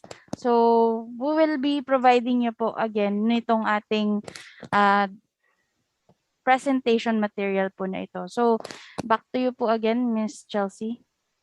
Ayan. Thank you po, Ms. Ray, for that clarification. Ayun po again, nagbabagang materials po ito, kaya ayun po, kaka-share lang rin po namin sa inyo. Don't worry po, yung updated version yung aming i-share sa ating drive later on. So balik lang po tayo ulit sa ating open forum with Ma'am Louie. Balikan ko po yung Coron po, no? Tama po. If nasagot na po ba lahat ng ating queries, given nga po, ito po, si Sir Michael, given nga po yung ito pong latest na provisions po ng JMC, sir. Yes, ma'am. Thank you po. Mukhang clear na rin sa akin. Opo. Thank you po. Thank you. Salamat po, sir. For 3 years yung temporary lang naman po yun, suspended. In lieu of bayanihan to lang po yun. Tingnan lang natin kung ma-extend. Bilang na lang po tayo ng 3 years muna. Pero so far po. Ay, nakamute po yata kayo, Sir Michael. Hello, ano po? Yung nga ma'am, yung question kasi until when yung suspension na yan eh. Kilala kita, Michael. Yes, ma'am. Hi. Basta na. Okay, so thank you very much po. Dako naman po tayo sa ating next po na naka-raise hand, si Sir Marlo B. Friolo. Sir Marlo, you may unmute na po, sir. And state po siguro from which LGU po tayo. Ayun pala, Buswanga. Okay po. Nasa dulo po pala ng ating name.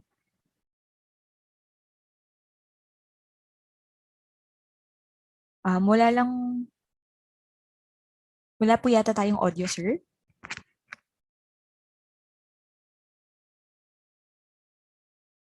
Ayun po, sir. Parang wala pa rin po yata kaming. Naka-unmute po kayo, sir, pero wala po kaming naririnig. Hindi po. Okay lang po ba, sir? We get back to you na lang po for a while. Ay, parang ayan na po. Hello?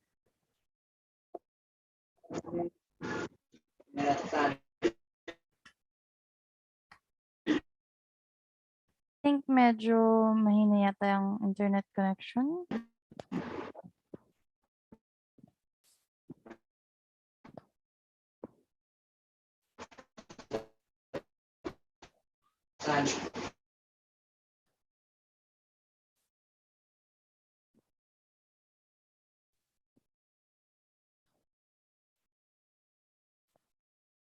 I think wala talagang audio, Sir Marlo. Sir, if hindi po kasi talaga namin kayo marinig. If ever po, would you like to chat po your concern?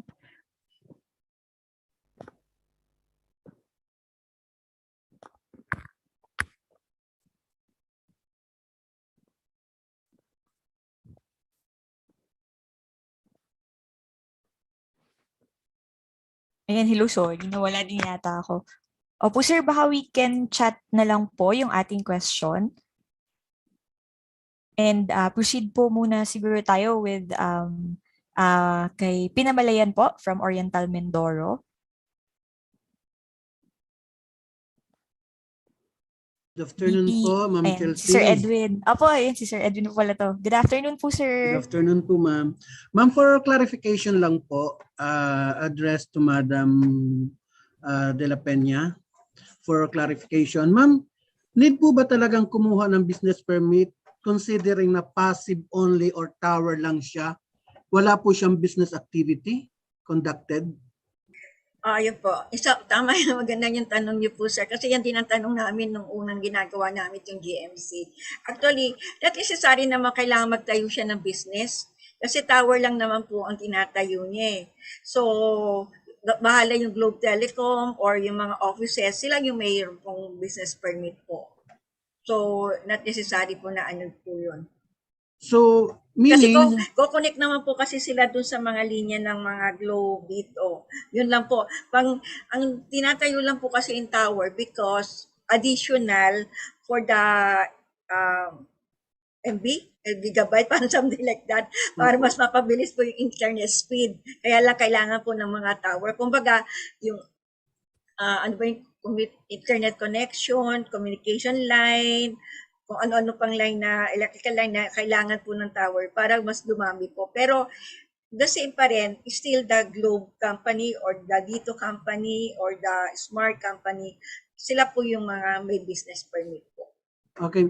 Ma'am, kung siya lang po ay tower within the locality, no need to secure business permit. Yes, pero po. Once na yan, that tower na yan or telecom company ay meron pong office dito, yes, that's only that time nakukuha sila ng permit. yes. Am I correct, ma'am? Yes, ma'am. Yes, sir. Kasi may business activity na po yun. Okay. Ay, ma'am, with about po doon sa monitoring. Apo. O kung siya'y tower lang, si BPLO ay hindi na po kinakailangang mag-submit ng monitoring since na hindi na kinakailangan siyang kumuha ng permit. Pag nag-renew po siya ng business permit, renew lang po siya anuhin. Halimbawa, may bagong tayo lang na company. So, hindi kasi natin masabi, sir. Meron naman sa system naman po, tinatanong naman doon kung may nag-apply ba. Kung may nag-apply ng business permit, wala naman. Itapos na po yung panyo po. Ganun na, hindi nyo na po sasagutan yung succeeding questions. So, pupunta na po agad sa end yung system para tapos na po.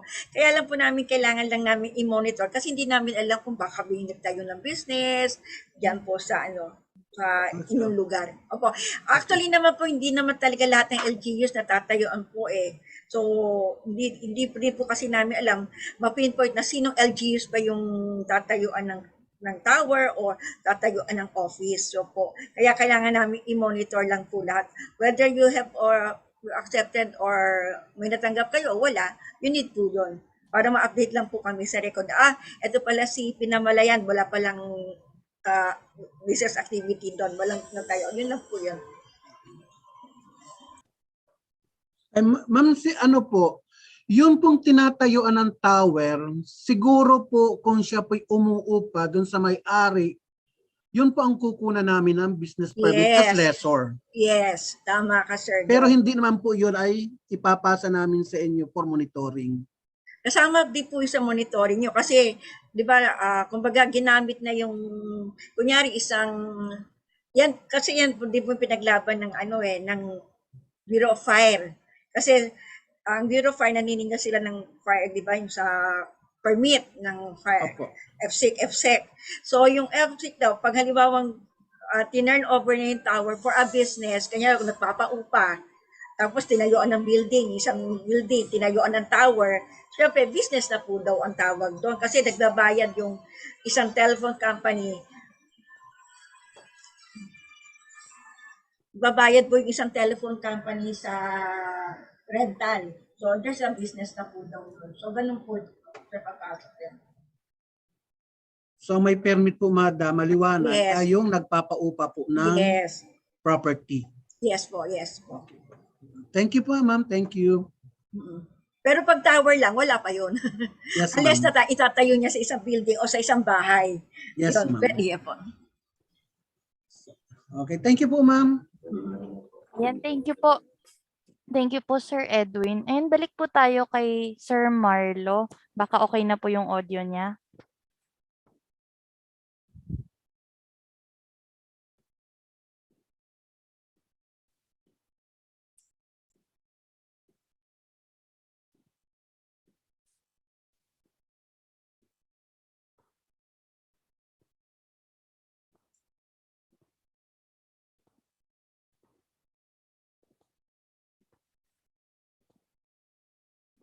Hello, Sir Marlo.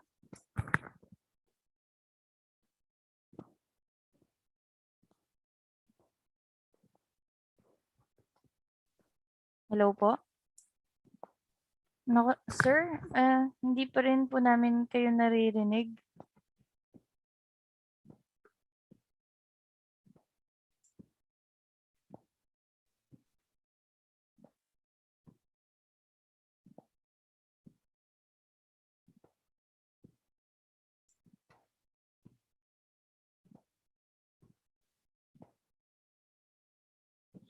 Hello, sir.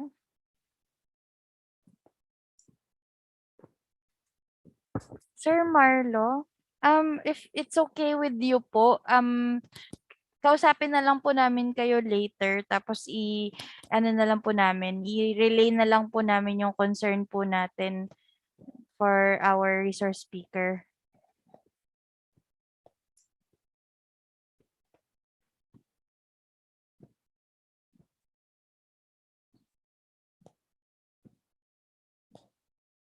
Sige po, Sir Marlo, thank you po move on na lang muna po tayo sa iba po nating questions. Meron pa po sa chat box natin. Ma'am Louie, if you're there po.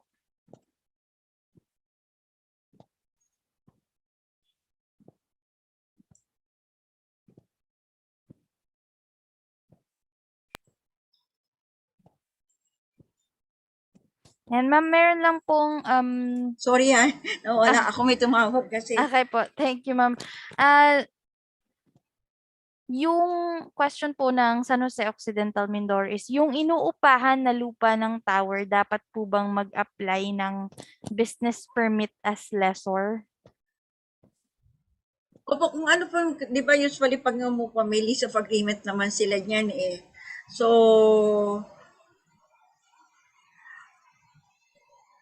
kung business activity ba yung matatawag na yon? Kayo po yung nakakaalam kasi nyo sa LGU eh.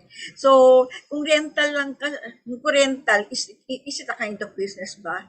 Kung nire-rent lang niya yung lupa, doon sa may-ari ng lupa. Yes, is that a ma'am. kind of business? Yes, ma'am. Sige, kung if you think is that a kind of business, pwede naman po yun. Yung time of rental po. Basta alam niyo naman po kung ano yung definition ng business permit, di po ba? So, nasa niyo na po yun. Discretion na po ng LGU yun. Basta, whatever is nakalagay po sa lease agreement po nila. Yan. Thank you po, thank you. And ma'am, meron din pong dalawang major related questions po tayo. Dalawang magkaibang tao po yung nagtanong, but we deem it na regarding po kasi siya sa submission ng report. Ito po yung question natin. Regardless po may mag-apply o wala ng business permit, magsasubmit pa rin po ba ng report ang BPLO? And at the same time po, kung wala naman pong mag-a-apply at all for telco, kailangan pa rin daw po bang mag-submit ng reports weekly itong ating mga LGUs? Or would this apply po only to those na merong pending application po ng telco? As I said kanina, yung sagot sa ano ba yung pinamalayan ba yung sinagot ko kanina na we need na ma-access talaga kung may nag-apply kasi hindi naman pwede kung kailan lang may nag-apply saka lang po kayo magsasagot kasi hindi namin alam kung itong week ba na siya nag-apply o last week po nag-apply. So yes, you need to still submit weekly report po. Sabi ko nga po, meron naman sa system kung wala kayong natanggap, pag encode po na sa system, tinatanong po ng system, may natanggap kayo o wala. Pag wala, automatic mag-e-end na po yung system. Yun po. So, hindi na po niya tatanong yung mga succeeding question na nado po sa data capture form natin po. So, yun po. But yes, still need to submit weekly po.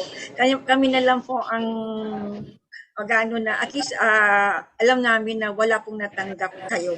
Kasi meron po ang DICT po kasi meron din silang monitoring ng ang minomonitor naman po nila yung mga telcos. So kailangan baka mamaya si telcos na ganito, isang telco company sasabihin nila, ay nag-apply ako ng ganito sa ganitong LGU, hindi naman ako inasikaso, na-delay ako. Tapos pagdating sa report namin, sasabihin namin sa DICT, wala naman yan sinabi ng ganitong LGU. Wala naman silang application, baka gawa-gawa ng isang telco company yon. So yun po yung isang means of verification namin. Kaya kailangan din, may natanggap po kayo, wala, kailangan nyo pong mag-encode. Thank you po, ma'am. So for clarification lang po, or rather for wrapping up po yung ating question, ay kailangan pa rin pong mag-submit nung ating reports po para nga po makikita din po ng ating central office kasi this is diretso po sa central office po ang report po ninyo It will be discussed din naman po later. But yun nga po, on the side po ng monitoring po nila, dapat po nakikita nila kung nagkakaroon po ba ng updates. And yun naman nga po, meron naman pong portion doon na tatanungin po kayo kung meron o walang application para po, kumbaga smart system naman po siya na kapag wala nga po, no need to answer na po yung succeeding kasi wala naman po. Ayan. And ma'am, meron din lang pong last na question po tayong nakita. Sige. Yung regarding naman po sa pending applications for a while po.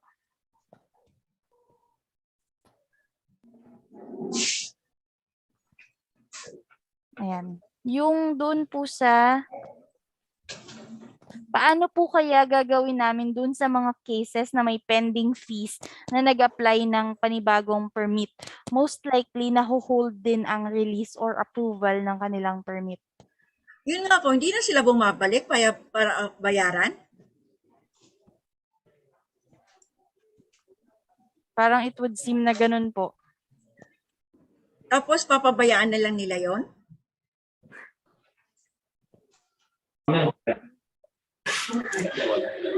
Hello?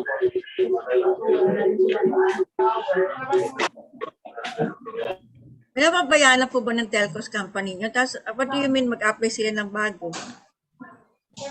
Parang it would seem po na yung may we ask po from Abradi Ilog po. Ma'am or Sir Zyrom De La Rosa.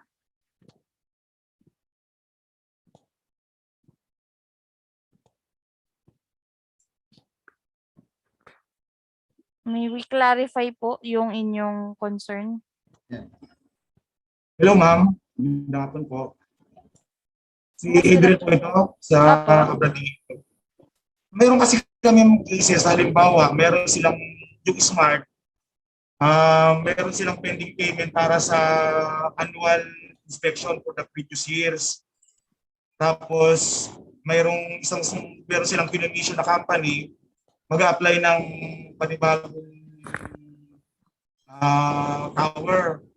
So minsan nakakarating dun sa treasurer's office, ang gusto mangyari, pabayaran muna yung mga previous bill nila bago asikasuhin yung bagong ina-applyan na permit. Yung dati, ang tagal na ano yun, tinatawag ko dun sa smart company, ang tagal, siguro yung mga 3 months. Kumbaga sir, ang may kwan yung smart ang hindi nagbayad. Hindi nagbabayad ng ano po yan, ng mga annual inspection fees. Sige, ganito lang sir. Kasi ang importante lang naman po sa ease of doing business, kailangan i-notify natin lang sila na talagang pina-follow up natin na issue yung kanilang hiningi request. Kung sila naman po ang may fault, ilagay nyo na lang sa remarks.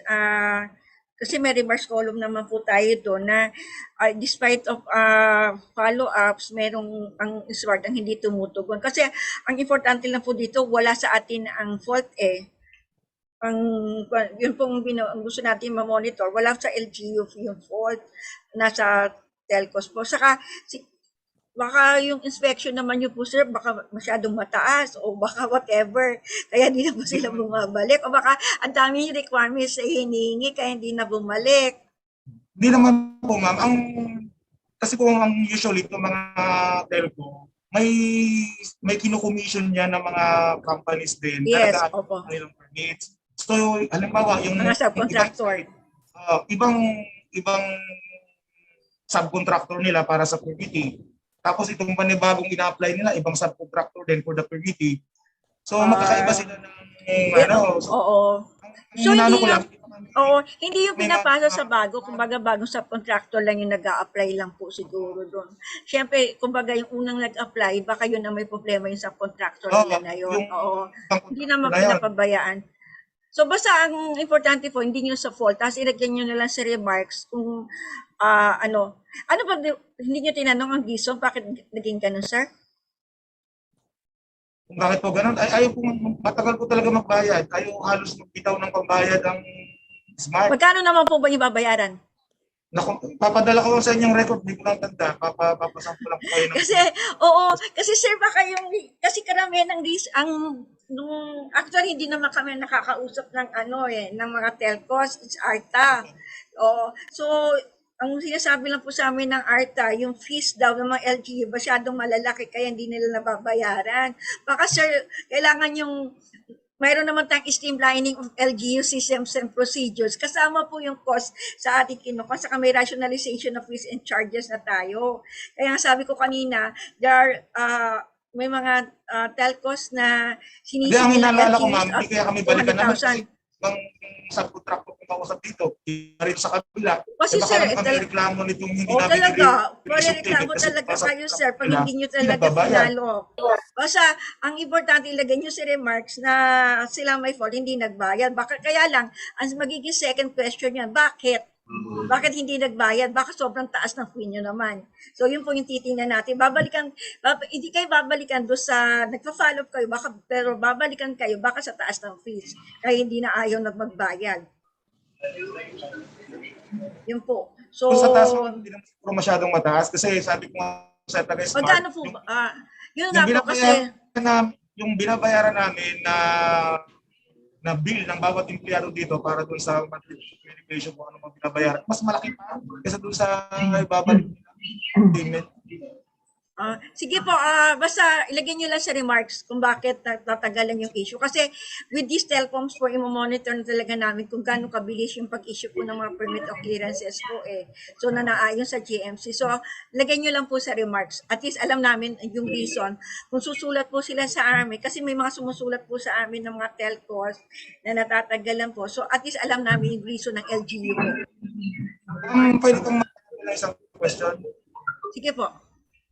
Covered ba naman GMC yung cable network na nag-i-install ng internet connections? Opo, lahat. Basta regarding po sa TelPOMS. Opo, lahat ng telecommunications po. Meron na po tayong bago yung underground laying cable. Kasama na rin po doon. Oo. Pero hindi po sila yung big player natin sa telco. Yung mga, yes, opo. Maliliit na kampanya lang po ito. na nag-install ng mga fiber optic lines na nagpapa-subscribe sa mga bahay-bahay. So, part siya ng GMC. Opo, kasama po lahat. Kasi kaya nga sabi po passive and active. Kasi pag nagtayo ng tower, may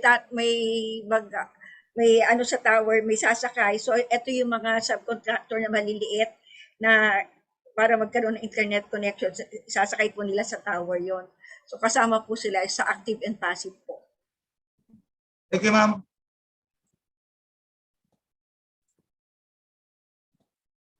Ayan. Thank you po, Sir De La Rosa, for that question po. No? So, nalinawan na po. And medyo related din po, ma'am, itong last question po natin.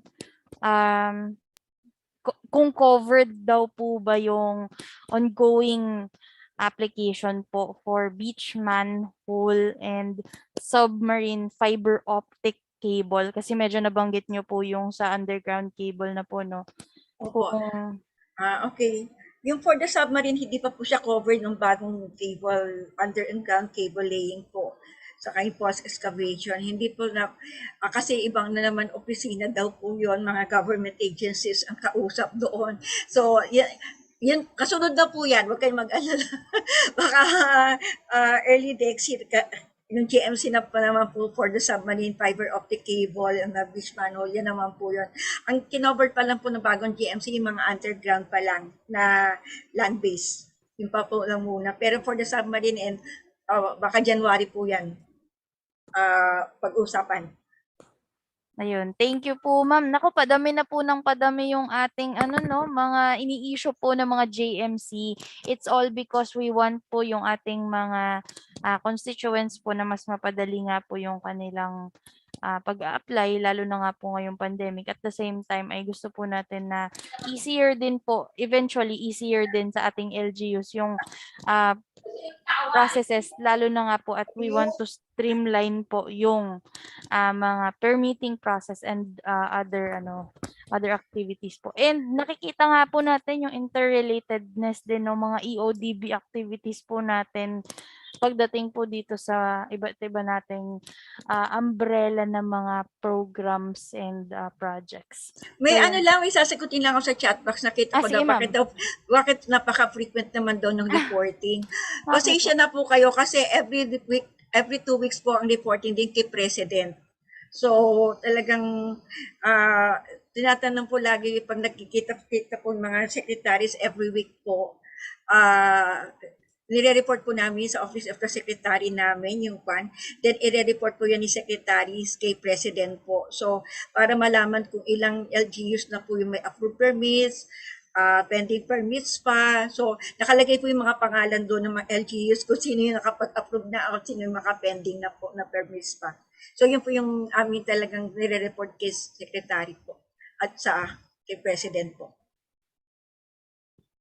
So, if you gusto nahirapan kayo mag-encode every 2 weeks, so, kung mag-encode naman po kayo for once a week lang, kayo din po kasi magkakaproblema doon Kasi lalo na pag halimbawa na-approve na yung. Basta kung gusto niyo mag-encode ng once a week lang, provided kung kailan yung na-approbahan yung application or kailan nag-apply, yun ang i-date nyo. Kasi pwede kayo magkaroon po ng delay sa sa reporting lang.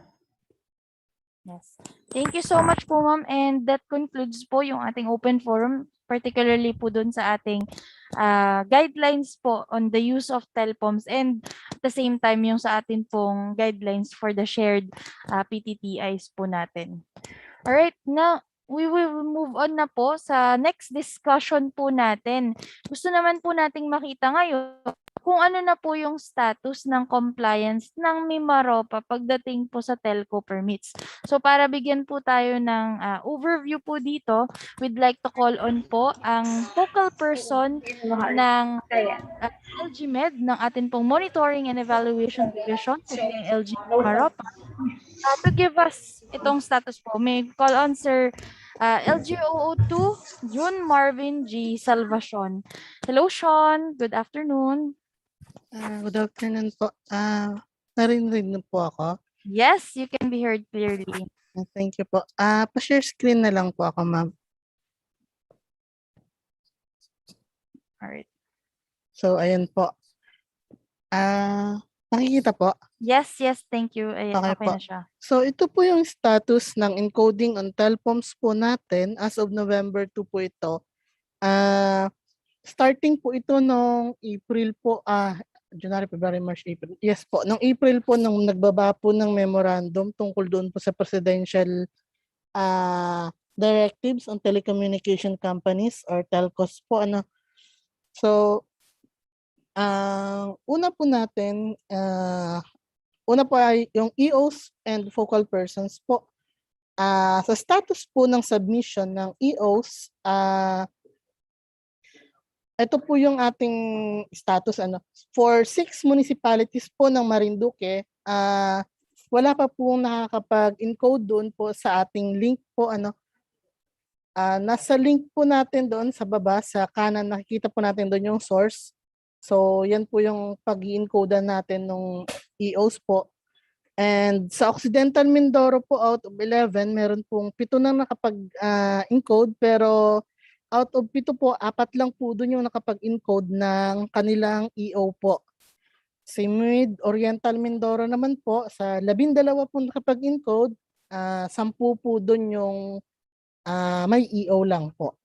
And for Palawan, Cagayan Silio and Nara pa lang po yung nakakapag-encode and with EO din po ito. And Puerto Princesa, wala pa pong nakapag-encode ng EO and the focal person po doon. And with Romblon naman po, 10 out of 17 po ang nakapag-encode na and lahat po yun ay merong kaakibat na EO. So ito po yung actual po na data doon sa ating source. Kung makikita po natin, ayan po, naka-color na lang rin po siya. So ito po sila. So pinakamarami po ang Romblon.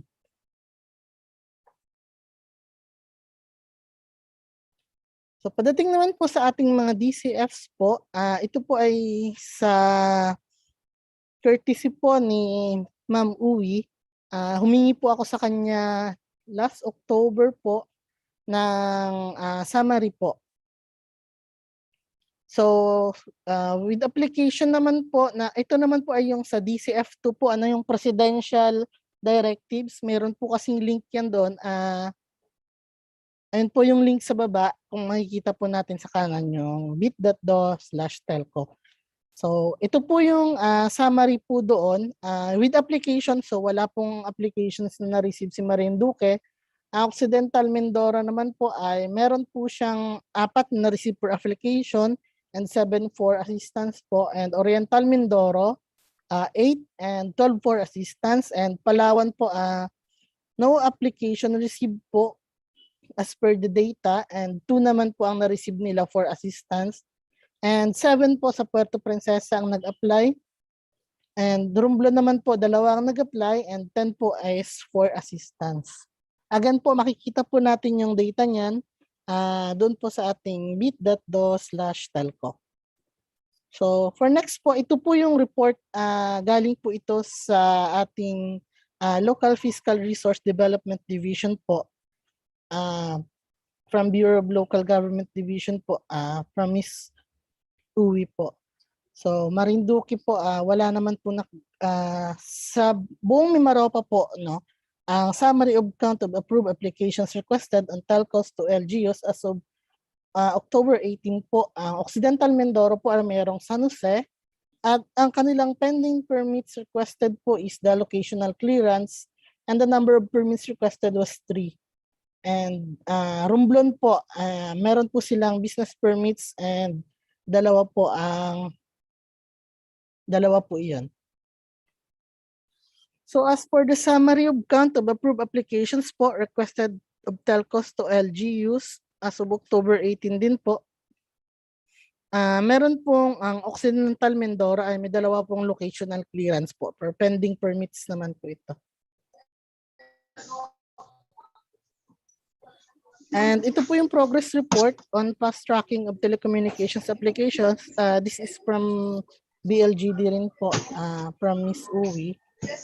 Total of 1,485 LGUs, cities, municipalities, and barangays ang nakapag-answer po ng Google Form. And from October 2 to 8 po, 27 out of 1,485 LGUs po, merong na-receive an application for telecommunication company. And as for October 9 to 15 naman po, ito po yung ating data, no? From October 9 to 15, 57 out of 1405 LGUs respondents receive an application from telecommunication company po. So, yun lang po. And ito po pala yung ating mga links. Though meron po tayong links na binigay sa memo. So, medyo nahihirapan kasi po ang naging ano nun ay parang nahirapan daw yung ating mga focal tandaan yung link. So, gumawa po na lang po ako ng short links po na medyo mas mabilis tandaan. So, para po sa ating pending applications po, yung ating Google form po doon is TelPOMS pending. And for approved naman po, same po yan, form 1, TelPOMS approved po. And for fast tracking or PTTI application, yung M&E form 2 po natin or yung presidential directives po, PD Telcom. And for EOs naman po, dito po tayo mag-encode sa ating bit.ly TelPOMS 4B. Yun lang po. Kung meron po kayong iba pang tanong, siguro tingnan po natin kung address po natin. Maraming salamat po. Back to you, Ma'am Rian po, Miss Charles. Ayan. Opo, thank you po, Sir Sean. So, ayan po, bigyan din po natin ng round of virtual applause, yung very quick and very concise po no, na ating updates. Yun po, meron po ba tayong mga queries, katanungan po, kung tungkol po doon sa current status po no, ng ating TelPOMS? Yes, Miss Chelsea, actually meron pong tanong ang ating mga DILG focal persons. So, they would like to clarify kung anong executive order daw ito, Sean, yung tinukoy mo na sa encoding ng ating... Ano po ito, ma'am? Executive orders po na naglalagay lang po formally tawag dito, formally designating focal person for an LGU po. Some LGUs po, taga BPLO po yung nilagay nilang focal, and some LGUs naman po is from OBO po. Ayun. Sige, thank you so much. Parang nagkaroon lang din ng confusion yung ating mga focal persons. Okay, so far wala naman na pong ibang questions regarding doon sa ating status. So nakikita naman po nila na ganun nga rin. So we'll coordinate na lang din po regarding po doon sa mga submission po. I-clarify na lang din po at i-coordinate na lang din po with our provincial focal persons for faster coordination. And another thing po, yes po, sa request po ng LGU Calapan, we will be including po yung mga links po na binigay ni Sir Sean para po doon sa ating material. So maglalagay na lang din po kami ng Google Sheet po doon or Google document po na pwede pong clickable po itong ating mga links. Yan, so... Ayan, ayun po, Ms. Ray. Nasa drive na po natin ngayon. As promised po earlier, every time po na matatapos yung ating session, automatically po namin i-upload yung mga materials. So yung pinresent po ni Sir Sean, including yung mga clickable links, ay naka-upload na rin po sa ating participants toolkit as of the moment. So yun po. May iba pa po bang clarifications with regards po dun sa ating updates?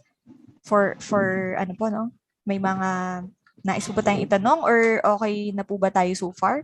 Thumbs up naman po tayo if clear po sa atin and tama naman po no yung nai-report ni Sir Sean. Ayan, I guess they're good with the ano na po no with that brief and concise status of report. Okay. Sige po. So at this juncture po, dahil 2 sessions na po actually yung ating natapos and medyo mahaba-haba na rin po yung ating discussion kanina. We'll have a 10-minute health break na lang po muna before po we proceed to our last session. And I think yung pinaka meat talaga, which is we'll go through na yung ating TelPOMS po. So, yun po, it's now 3:17 p.m. Let's be back at 3:27 po para po sa ating third session, which is an overview or an introduction na nga po doon sa ating TelPOMS. So, thank you very much everyone. Have your coffee or yung po, health break. See you in 10 minutes. Thank you po.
Okay, so good afternoon po ulit everyone. So before we proceed to our final session for this afternoon, nag-chat lang po kami ng ating lahat ng reminders sa ating Zoom chat box. So nandyan po yung ating required attendance form for our logging in. So choose po yung in po muna no, para po sa ating pag-login this afternoon. And then naka-chat din po dyan yung live streaming and eventually po ay dyan po ma-up or makikip po yung recorded session po natin this afternoon. So sa official DILG MIMAROPA LGCDD YouTube channel po yan. So pa-follow na lang po and pa-subscribe for the latest and greatest CapDev content as well as like po and follow yung ating DILG MIMAROPA Region Facebook page. Naka-chat na rin po dyan yung ating Google Drive link para po dun sa ating Participants Toolkit na nandiyan na po yung ating first 2 sessions.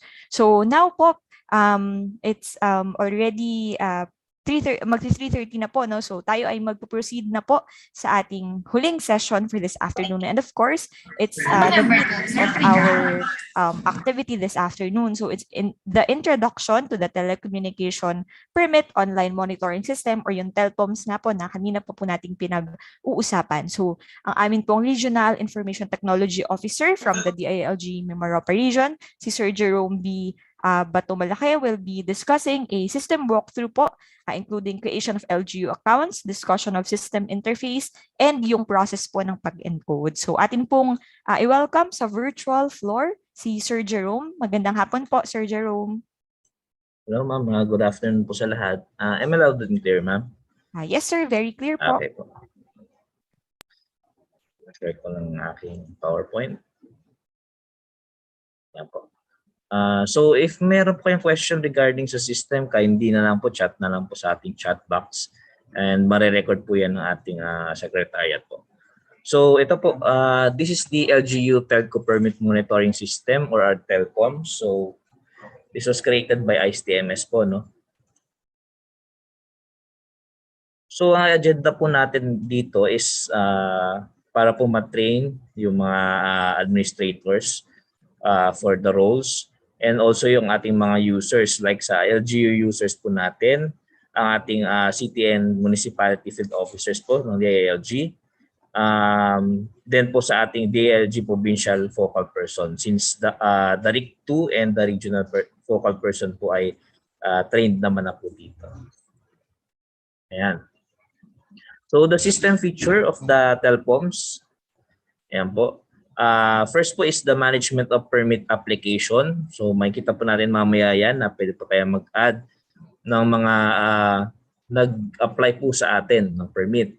Then yung Presidential Directives Checklist, yan po. The submission of bi-weekly reports, and the viewing of encoded permits, and the viewing of submission po ng mga application po natin. Yan. So ito po yung makita natin with sa ating encoding of permits. So yung the only users po na pwedeng mag-encode sa ating system is the LGU and our DILG City and Municipality Field Officers. Bakit po namin ginawa yon? Just in case po na wala pa po na-assign si LGU na mag-encode po sa system, the DILG City and Municipality Field Officer can assist po temporarily. Pero once na meron na po tayong nabigyan ng training dito, and may na-assign po tayo na tao para mag-encode, and saka po natin sila pag-encode din na po dito as LGU users. So the LGU users can encode this one po, yung application type, the permit type, the company name, status po ng application nila, yung date applied po, date approved, and date denied, if ever po denied, then the amount po ng application nila, and yung remarks po nila for usually po sa mga denied po natin yan na status or pending po. Yan. So ito po yung mga list of choices.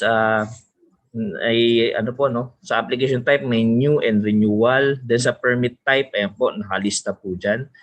And also makikita nyo rin po sa drop down po yan ng system natin. Ayan, from business permit down to yung ground and excavation permit. Then the status po, so tatlo lang po yan, the approved, pending, and denied. Yan, also the LGU users can update the permit application, lalo po doon sa mga na-encode na natin doon sa system. So, ang pwede lang po natin i-update dito is the status, yung date po ng approved, yung date date na denied, then the amount and remarks. But others po, hindi na po natin siya may edit. But we can add na lang po panibagong application if ever po. Here is po yung Presidential Directives Checklist natin. So kung ano po yung nakikita natin doon sa form, the same lang po yung nasa system natin. So yan po, in-automate na lang po natin yan para pong mabilis din ang ating pag-report po sa amin po sa DILG po.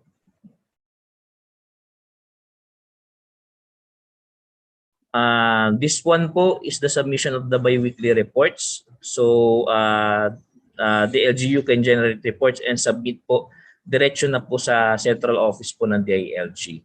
So makita po natin mamaya kung paano po tayo nakaka-generate nito and mag-submit po sa ating central office.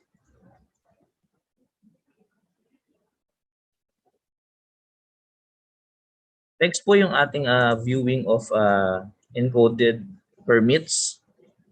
Ayan. So lahat po ng inyong encoded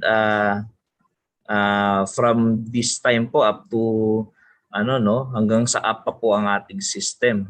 And usually po mga database natin indestructible po.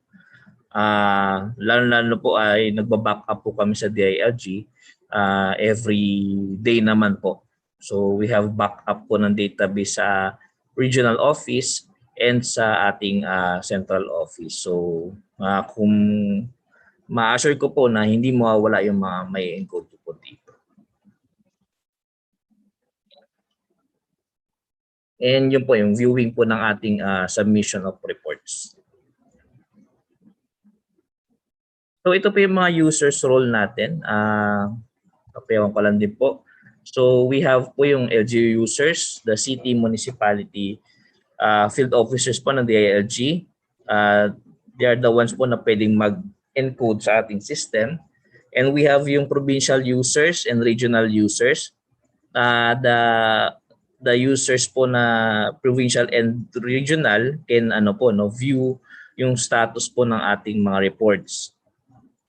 Yan. And regional IT po, ako po ito and my team, kami po ay nagbibigay ng access sa inyo po sa system. So later po siguro mga after this activity, gagawa na po namin kayo ng inyong accounts, then ipapass na lang po namin yan through our city and municipality DILG field officers po.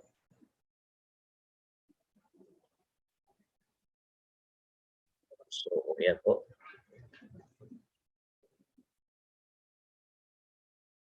And yan. Kindly take note of this link po.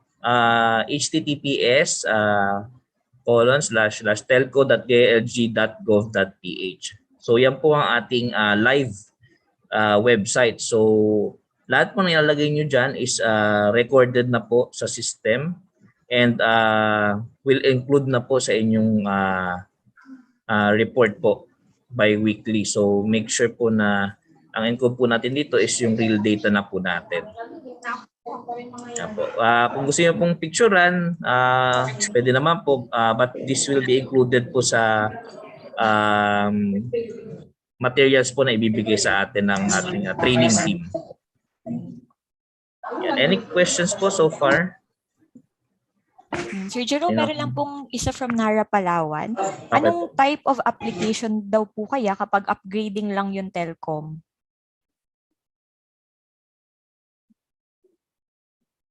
Upgrading po of what po, sir? Sir po to. Sir or ma'am po from Nara, Palawan. Ayan, baka you may ano po sir or ma'am, unmute yourself po to clarify or chat na lang rin po siguro. Yes, opo.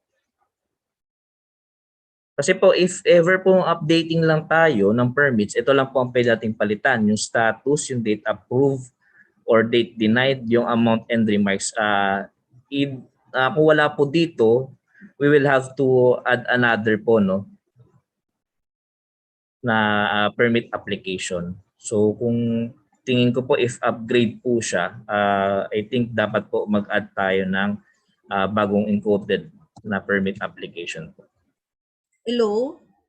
Oo, si Louie ako. Ay, yun lang, ma'am. Oo. Yung sa upgrading, anong ibig sabihin ng upgrading? Yung tower in upgrade? Ayan po, ma'am and or sir from Nara, Palawan po. Baka you want to clarify po para po masagot po natin better yung question. Proposal yata daw, may sinesend silang O nagdadagdag lang siya ng mga gadgets doon sa loob ng tower? Wala pa silang proposal. Yung dati yata, kaya lang Nag-upgrade daw ng tower, ma'am. Ano po kayang upgrade po? Kasi Magdadagdag po kasi or building permit pa rin yun eh, di ba? Pero yun nga, tinatanong niya muna kung magkano yung budget natin para hindi niya Sa building permit pa rin siya papasok, di ba, sir? Kasi budgeted din kamo dati isang taon yun. Yes po, ma'am. Kung sakop po siya nung permit type, doon lang po siya. Yan po. Yan po yung mga permit type. Kaya nga, kung whatever dyan, kasi either dyan sa permit type, dyan sa papasok yung upgrading, yes. So yung upgrading, ano ba yung in-applyan nila? Building permit o electronic permit, electrical permit? Ito po yung mga permit type.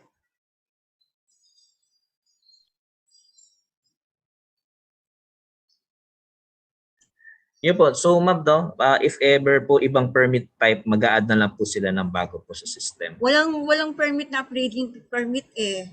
Opo. Oo, so either the building permit ang in-upgrade nila kasi kumbaga parang nagtataas sila ng tower or magkakaroon ng deep excavation or yun. So meron naman tayong ground excavation permit na tinatawag po.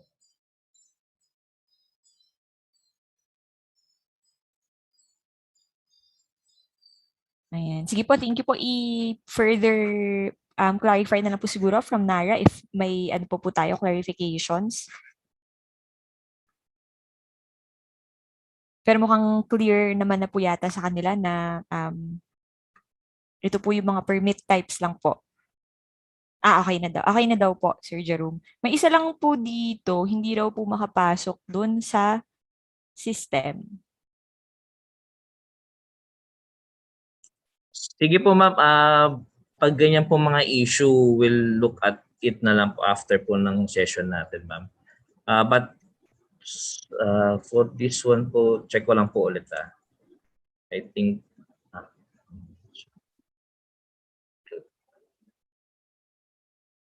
Opo, up naman po siya. Although last week po kasi may problem tayo sa system na iano na lang po natin sa ating administrator po.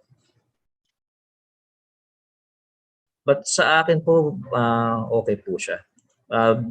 Sa iba po siguro na service provider po hindi siya pumapasok. Na-open ko rin po on my end sa akin po, Sir Jerome. Baka po let's try na lang po a little bit later. Yes po. Ayan. So ito po yung ating website for yung live po nating website. So proceed na po ako. Ito po yung mga users role na summary po natin. So from encoding of permits, updating, deleting, submission, answering and viewing po ng ating mga reports and application. Yung mga naka-color green po yung may access. Ayan po. So ito po ang ating LGU, City and Municipality and our City and Municipality DILG field officers po. Then yung mga gray po yung mga walang access dito sa system. Yan. So for the viewing of application and yung submitted bi-weekly reports, lahat po ng ating users sa system ay meron pong access. Yan. So mag-simulate lang po ako. Ito po. Ito po ang ating process flow. Login, tapos dashboard. Yan po papakita na natin. And yung encoding po ng ating permits. Yung updating of permits. And submission po ng reports natin. And finally po yung viewing of submitted reports. If ever po gusto niyo sumabay sa akin, kindly access po itong link na to. HTTPS. Yung kanina po is telco.dilg.gov.ph, no? Ngayon po, lagyan lang po natin ng small caps po na T sa unahan, then dash po. So, T-telco. So, T means yung training site po natin ito. Para po wala tayong magalaw sa ating live website. Ayan.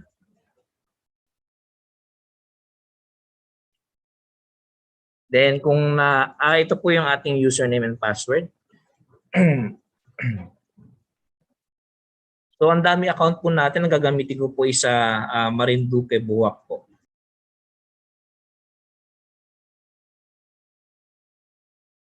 Yan. So, in-include ko na rin po dito yung website if ever po gusto niyo sumabay. And then dummy. Okay po. So proceed na po ako. Ayan. So ito po ang ating dashboard. Ipakita ko lang po yung ating maganda po dito sa live.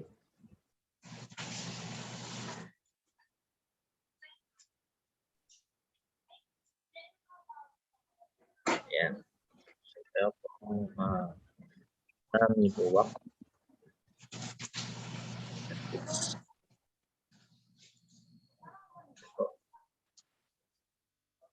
So ito po ang ating dashboard.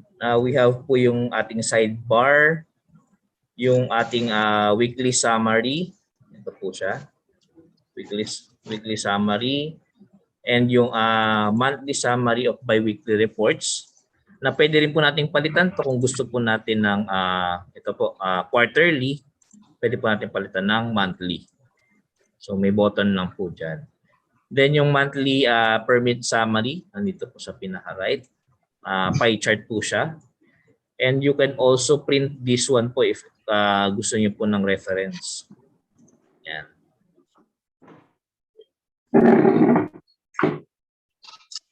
And also po ang ating user details po nandito po sa taas. So andito po yung aking name. Ito po yung pangalan ng user po ng LGU. Then member since ayan po October, no? Then if click po natin yung profile, ayan. May kita po natin, pwede po natin palitan yung ating name, yung email po natin kung gusto po natin i-add. Then website po kung meron, location and bio. Then yung account po natin, pwede natin i-change yung email and yung password if gusto po natin. But huwag po natin i-change to dahil ito pang ating dummy account. So, andito rin po yung office position and designation history. Hindi naman po siya yan po. Hindi naman po siya required lalagyan but if you can po, pwede po natin lagyan ito lahat. Yan. So, that's it po. Sa aking PowerPoint. Yan po ang ating dashboard.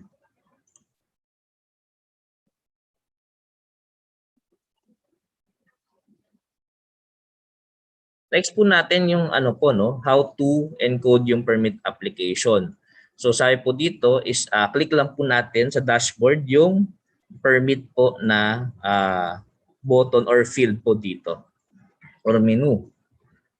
Then after that, pag click po natin yan, papasok po tayo dito sa permits and add permit po. Pag nag-add permit, lalabas na po yung ating form. So ipakita ko po yan sa ating live system.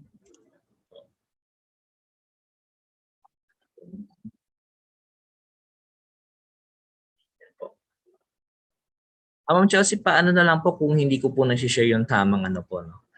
Screen. Ayan, thank you po. So, yun po, yung sabi ko yung steps to encode. So, punta po tayo dito sa menu, sa pinaka-left, yung permit. Then after that, sa pinaka-right naman po, yung ating add permit. This one po. Yan. So, kung mag-add permit po tayo, lalabas po yung ating application form.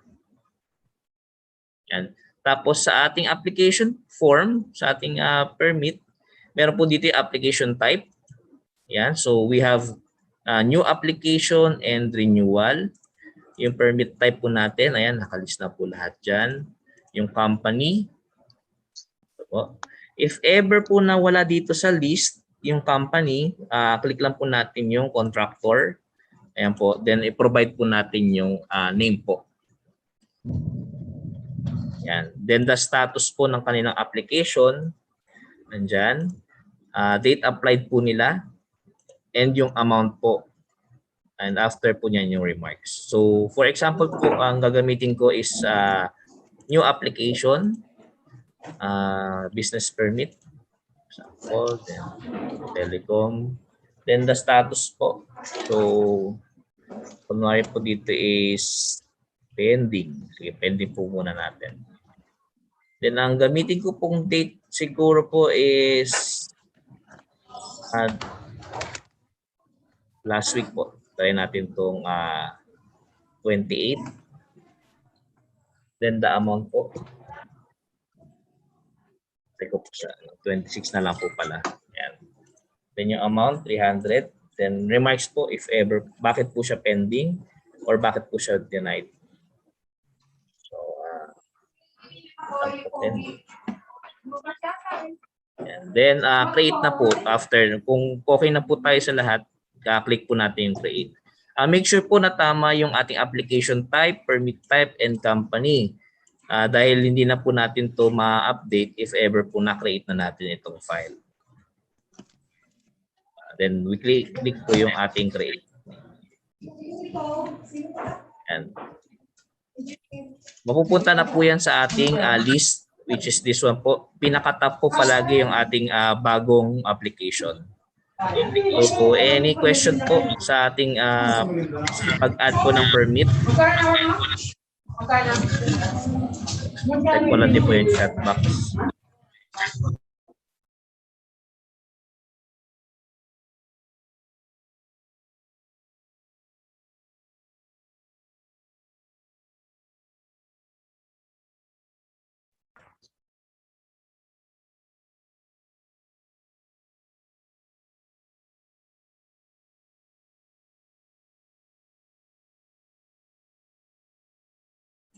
Po, may tanong po dito, paano po kung walang applicant? I think meron po kaya sa BLGD po.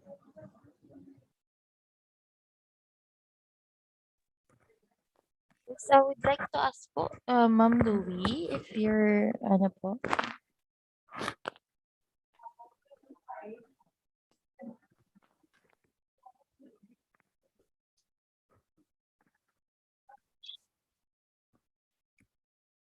Or sa po, sa atin po sa RO. If wala po, i-park po muna na siguro, ma'am.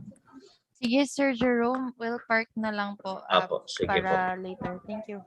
Tapos meron pong question dito, status lang ba ang need i-update? Hindi po. So sige po, daanan po natin yan later po yung pag-update po, no. Sa ating PowerPoint, dito po tayo muna sa encode, permit, ayan. So nakakreate na po tayo, then mag-save na po yan, lalabas po yung permit save successfully. Paano naman po yung update? So pupunta po tayo ulit sa permit, and punta po tayo doon sa list. Hanapin po natin sa list yung permit application natin. Then click po natin yung update. Once na na-click natin yan, ito na po, lalabas na yung pwede nating i-update sa ating list. So pakita ko po ulit sa system. Kunwari po itong business permit ko na to is pending and I want po na approve na siya. So click lang po natin yung update. Permit po ulit, then update.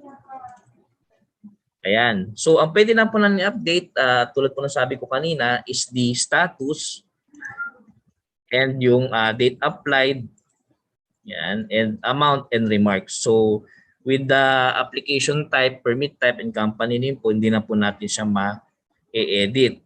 It's either we delete po ito or mag-add po tayo ng bagong permit. Yan po. So dito po, i-approve ko na siya. May dadagdag. Dito ako sa sample.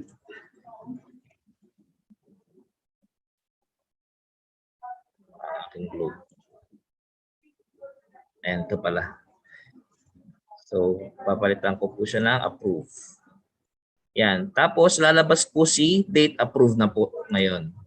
Kailan po natin siya na-approve. September, November 2. And then, if okay na po siya, wala na po tayong babaguhin. Kung tanggalin na rin po natin remarks, since approved na siya, hindi na po siya pending, pwede na po natin i-update. Yan. Yung kasabay ko po ngayon, na-approve na rin po niya. Good job po. So any question po sa update? Mabilis lang din po yung update natin, no?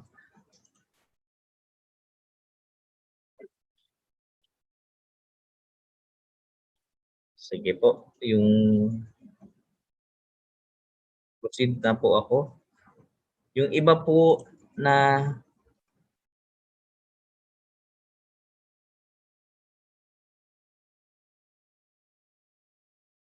yung sa amount naman po, hindi naman po siya required. I mean, kung hindi po nyo malagay, paano po ba to? Kasi sa system naman po, try po natin kung ano po, no? Required siyang pumasok.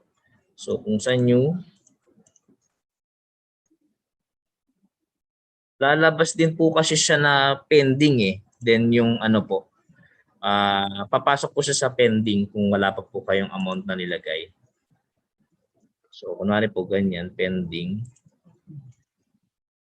Ano po yun? F. Fire safety po yun, no, ma'am? Ay, hindi pala yun. Yes, fire safety evaluation clearance. Okay. So, pending natin siya. Certificate pala. Computing. Mga ganyan po. Then, create po natin. Papasok naman po siya dito. And kulang lang po siya ng details. Yan. Update na lang po natin siya once na meron na po tayong complete data po. Jerome, hello. Yes. Meron ding question regarding sa ano. Although sa creation naman siya ng account kasi I think they want to access na yung Live system. po. With regards po dun sa account, bigyan niyo po kami today, for this week po, gagawa na po namin kayo ng account. Then, i-disseminate na lang po namin sa ating mga field officers po. Thank you po. For this one po, puro dami pa lang po yung nagawa. And yung access pa lang po sa ating mga field officers po ang nabigyan namin. Ayan po. Thank you, thank you. Okay po. So, balik na po ako. Kung wala na pong tanong sa updating. Wait na po. May question pa isa. Pag walang application ba ay mag-encode? Paano kami rin? Ito po ang hindi ko masasagot to pag walang application po. Kasi sa amin po sa system, kung wala naman po kayong ma-provide din na data, hindi naman po siya i-record. Wala po kayong ma-record sa system. Ewan ko lang po, po ma'am, Rayan po or sa BLGD po? I believe Mahina nga, kaya nga i-repeat tatay. For BLGD. For a while Sige po. po. Park na lang natin din, ma'am. Yes, opo. Para Park matuloy. na lang. Parang Tapos, may prior pa opo. Pwede po bang multiple account per municipality? May tanong po dito. Ano po bang ng group? Pwede po natin kasing, ganoon lang po pag-usapan na po namin sa regional, pero pwede po multiple users sa isang account, but make sure po na yung i-encode nyo po is unique po or different po dun sa encode nung isa po para po hindi maging duplicate po yung data na papasok. Yan po. Kahit po magsabay kayo ng magkatabi po kayo or magkadikit po kayo ng office, as long as magkaiba naman po yung data nyo na ini-encode, naman po yun. Okay lang naman po. Yes, thank you. But we can do po yung dalawang account. Kagawa po kami yan. If ano po. Itong next question, I believe this is Sige po. for us. Yung sa FSIC po, kung hindi LGU ang nagko-collect dun sa pag-encode nito, ang ating answer po dyan is dito nga po natin nakikita din kung naka-streamline na po yung ating BFP processes po doon sa ating LGU pagdating sa permitting process. So sa ating guidance nga po, pagdating po sa building permit and certificate of occupancy, and dito na rin po sa ating PTTI na JMC ay dapat po magkasama na pong kino-collect at the LGU level. Ito po, kaya meron pong co-location with the BFP and at the same time po yung one-time assessment of fees. Para yun nga pong sinasabi natin na sa point of view po ni customer ay meron na po siyang naging comprehensive po na na computation ng kanyang babayarang fees para po isang assessment, isang payment na lang din po sa kanyang level. So yun po yung ating take po dito. We are guiding po na magkaroon po ng streamlining nitong process natin at the LGU level. Thank you po. So thank you, ma'am. So proceed na po ako. Sir Jerome, Please. may naka-raise Ay. hand lang po. Sige po.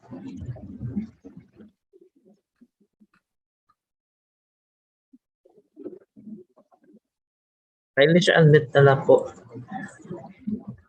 Ayan, you may unmute yourself na po.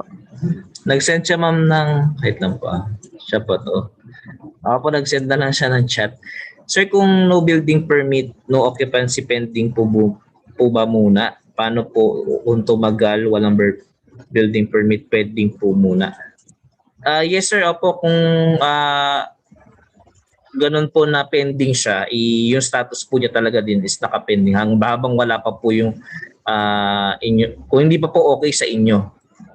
So kung ano po sana yung magre-reflect, kung ano po yung nangyayari po sa inyong LGU is sana po ganun din yung mag-reflect sa system natin. So dapat po kung okay na po dito, i-update na po natin sa system na okay na po siya, na approve. Okay. Maganda rin po yan na encode po muna natin lahat bago natin or kung everyday, kung kaya po everyday encode po, then pending muna, mas okay din po yun. At least real time din pati yung pag encode, hindi lang po yung system. Okay po. So next. So yun po, tapos na po tayo dito sa update. Record successfully. Next po yung submission of bi-weekly report na po tayo. So for this one po, i-click lang natin ulit yung permit. Then pupunta naman po tayo sa generate report. So i-select po natin yung ating date period. Nakalagay naman po dyan. Sa system po as of the moment hanggang, balikan po natin, October lang po ito. Yan. 27 to 29.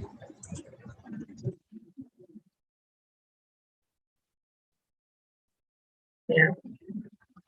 So, if you have new encoded or, note po dito, if you have new encoded or updated permit application for the selected date, presidential directives will appear. If you don't have bi-weekly summary, will appear. Opo, yun. So kung wala pong encoded or updated po ng permit application, hindi po lalabas ito. Yan. So pakita ko rin po later. Ito po yung sa pag-answer po natin ng presidential directives. So may checklist po yan. I-click lang naman po natin yung checkbox if applicable po. Meron din po dito nakalagay, use po itong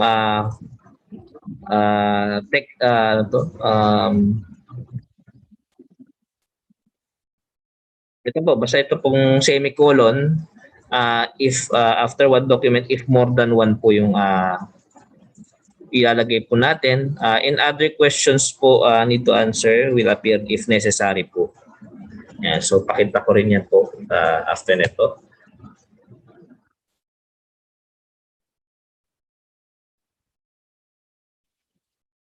For example po ito, in the fast track permit authorization, if more than 7 po, lalabas po yung ating site incidents / reason and situation po.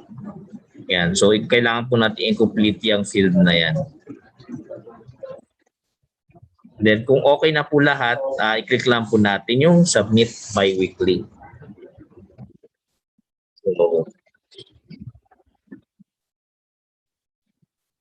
then after po niya ma-submit, lalabas po yung ating ayan po, submit sa presidential. So punta na po ako sa system para makita po natin. So sabi po is permit. Then generate report. Ayan po. Then select po natin yung ating period. So kunwari po October 11 to 12. I think it's Monday and Tuesday po ata to. Ayan, then submit. Ayan po siya. So ito po yung ating presidential directive checklist. So kung may hawak din po kayong checklist, check po natin din kung the same yung laman. So what are the documents you require for your telecommunication company po? So may health certificate, identification, company, business permit, and DTI SEC registration po. If others, ayan po, maglagay po tayo dyan. Then add na lang po ng semicolon.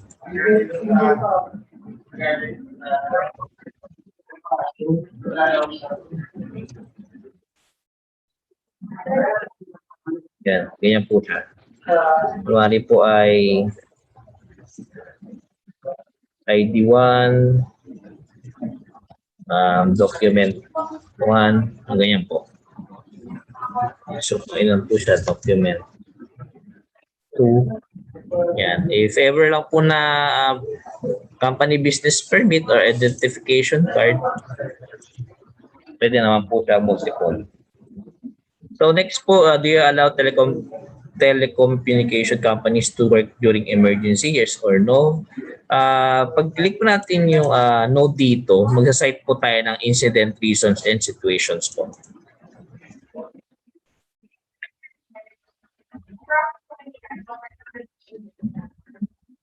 Sige po, ibibigay ko naman po ito sa ating training team yung aking presentation. No? So do you have conditions and limitations of telecommunication company during the installation, maintenance, repair, and other activities? So if yes naman siya, lalabas naman po yung site po yung ating incident and reasons po. If no, hindi po siya lalabas. Are there any instance that the personnel of the telecommunication company has been quarantined? Yes or no? So yes and no.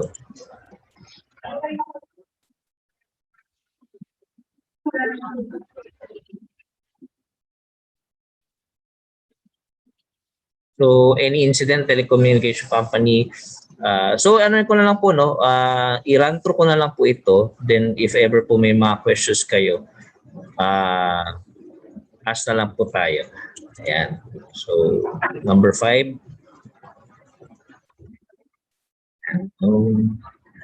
So how long yung processing time? Okay.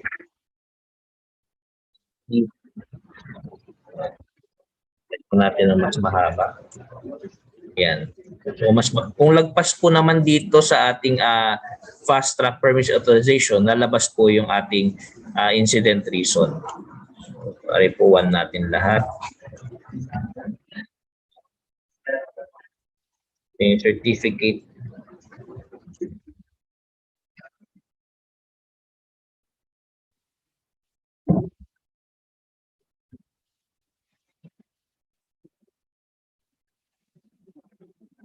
Ito po yung question po sa Sofronio Espanyola po. No? May tanong na rin po nito, ma'am.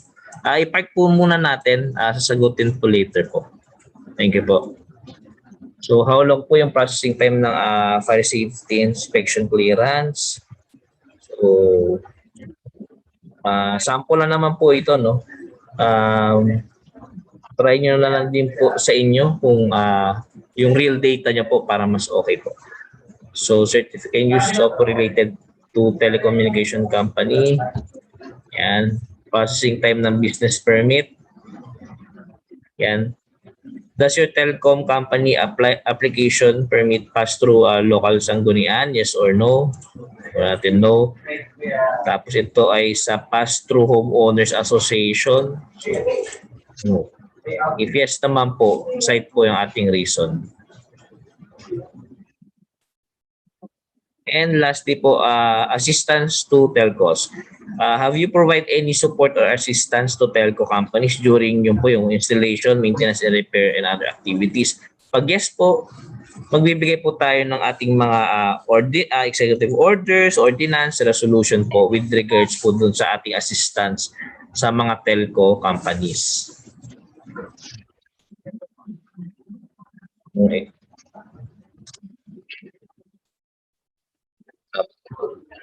Ordinance after. Yeah.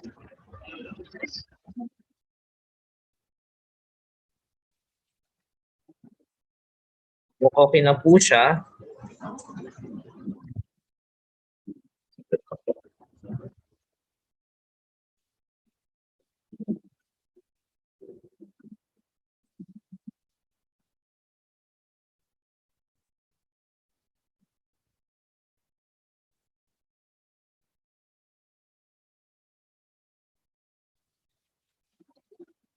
yan.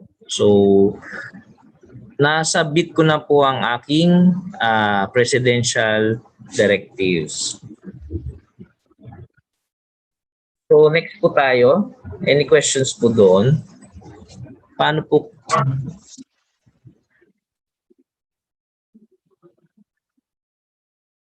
Paano po kung hindi pa nakakapag-renew until now? Ano po pwedeng gawing action? Padala ng notice?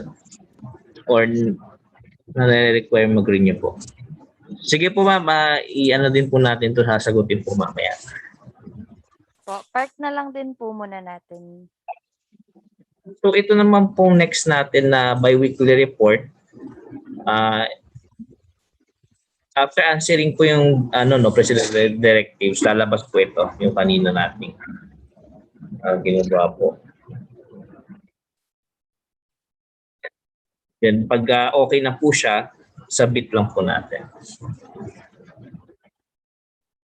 Next po yung pag-view po ng ating report. Try naman po natin yung Wednesday to Thursday. So, punta tayo sa permit. Then, generate report for siguro po dito sa 27-29. Then, submit. So, sa 27-29, I have total number of applications, 0 pa po. But yung pending ko po is 23. Yan. Then the total amount is 0 pa po. Kung try po natin doon sa mga na-encode natin dito, puro November po, try ko sa 13 to 15. Wala din.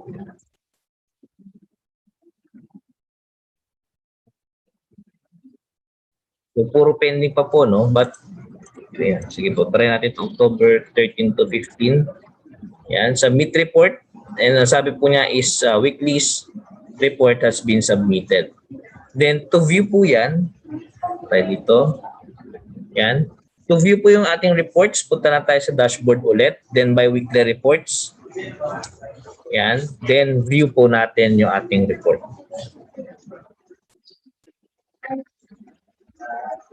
So, ito po sa system, check natin by weekly report. Then, ito po yung ating mga reports.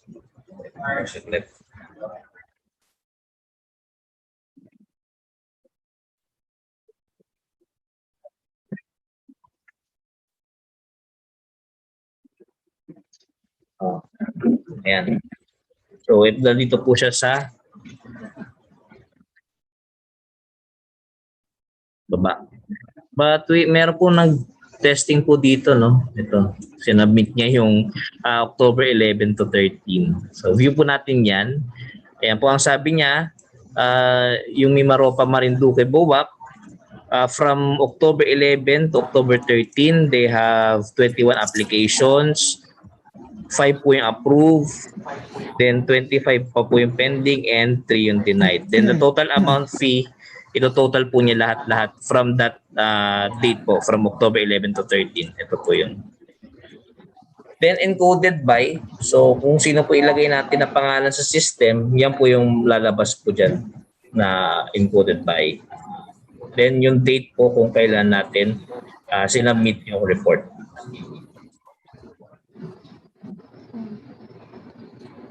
Any question po? Bali, yun na po yung For our LGU user and yung ating mga city and municipality field officers, yun na po ang pag-encode and pag-submit po ng ating biweekly reports. Biweekly. Hindi.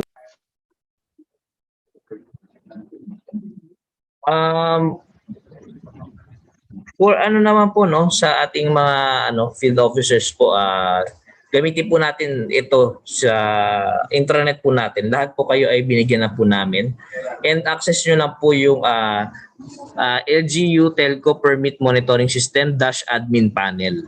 Yan po yung inyong gagamitin if so-support po kayo sa inyong city and municipality to encode po. If wala pong nalalagay na persons to encode po sa system. Same lang naman din po. Same feature and same kung ano po yung nakikita natin dun sa LGU user, same na din po makikita sa ating mga field officers po. Sige po. Entertain po muna ako ng questions bago po sa aking final po na Yes po. Sir Jerome, may question lang sila. Yung nabanggit mo na rin kanina, yung kayo yung gagawa ng accounts nila. Opo. And so, nag-clarify lang sila if kayo nga ba. So, the answer nga po is our regional IT officer po ang ating RIC2 sa DILG Regional Office po ang gagawa po ng account, and they are asking po na until the end of the week para po makapag create ng accounts ng ating LGUs na i-disseminate din naman po sa ating mga field officers po, sa inyong mga respective na DILG officers.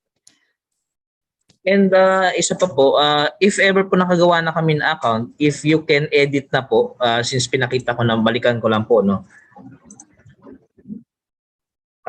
you have the option din po to edit po yung inyong profile para at least po makita po natin sa system kung sino po yung nag-encode. Since meron tayong bi-weekly report, lalabas po yung name na encoded dito. So make sure lang po natin na i-edit po natin yung profile. So baka po magdalawa po kaming account. Dalawa po ang ibibigay namin sa inyo since dalawa po din yung personality po sa inyong city and municipality. Sige po, may question pa.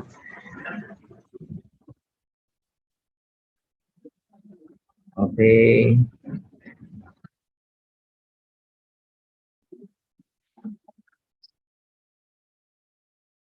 May question po dito, included po ba sa fees yung local ordinance payments? Yun po ba yung encode na amount sa system?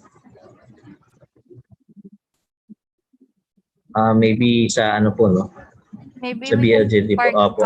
we can park din for the higher. Yes po. With regards po doon, hindi ko rin po kasi masasagot.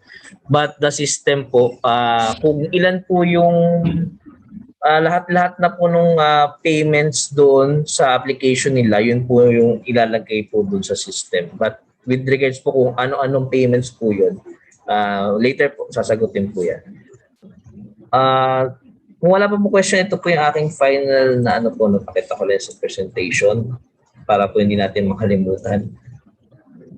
So you have that time po to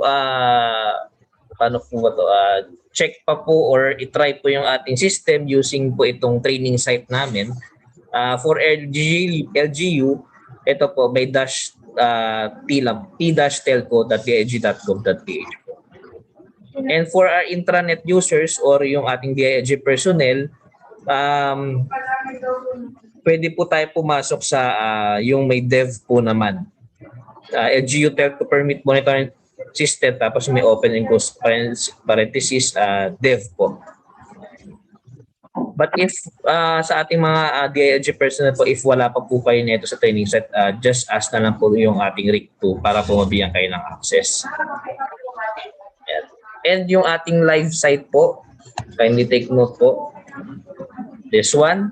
So tanggalin lang po yung T-dash po natin. So telco.dig.gov.ph.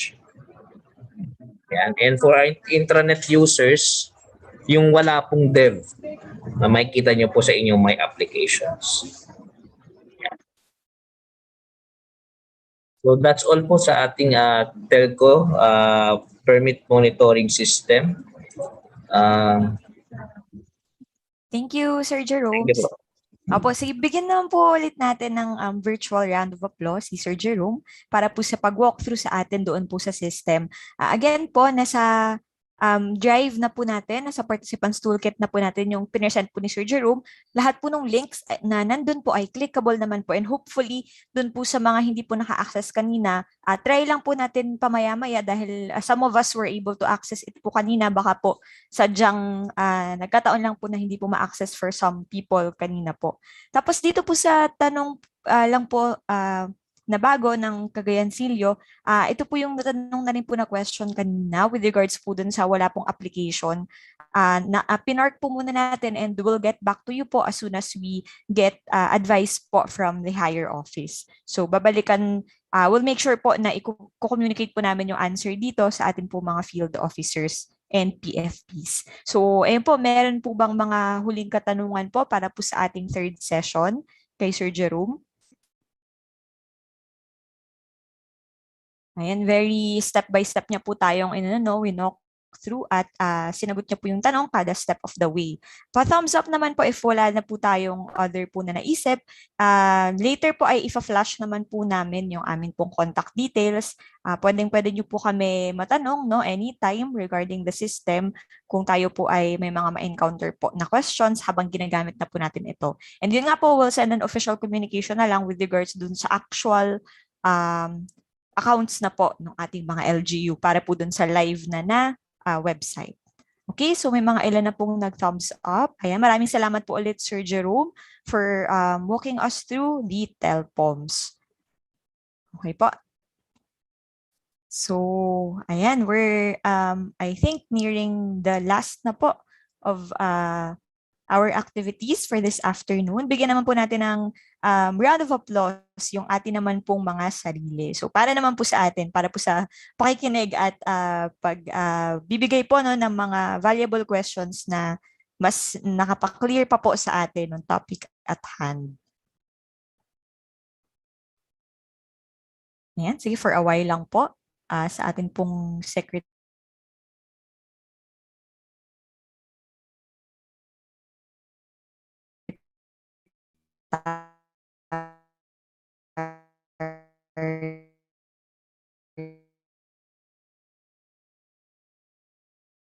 Yep.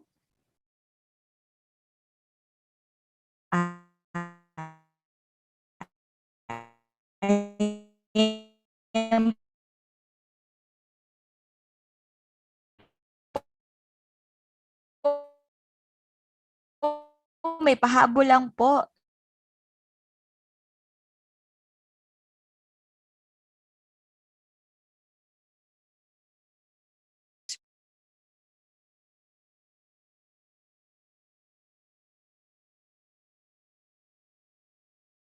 Hello, Miss Chelsea. Parang na-disconnect si Miss Chelsea, ano?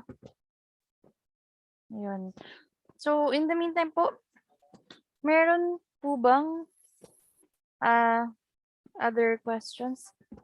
Ayan, opo, naghahanga po, medyo mahina po yung internet everywhere ngayon. So, kailangan na po talaga natin ng na mas streamline itong ating TelPOMS. Ayan, napapanahon po. Right.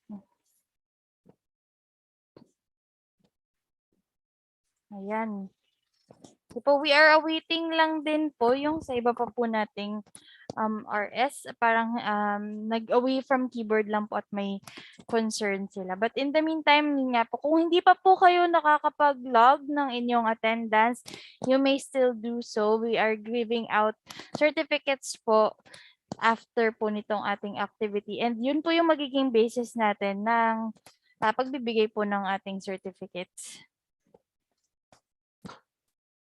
Dun po sa mga requests na include po namin yung mga links, yung aming contacts po doon sa Drive. Yes po, dun po sa ibibigay po naming toolkit sa inyo, magkakasama na po doon lahat ng presentation, yung mga clickable links po na aming present kanina, yung mga pinapakita po namin.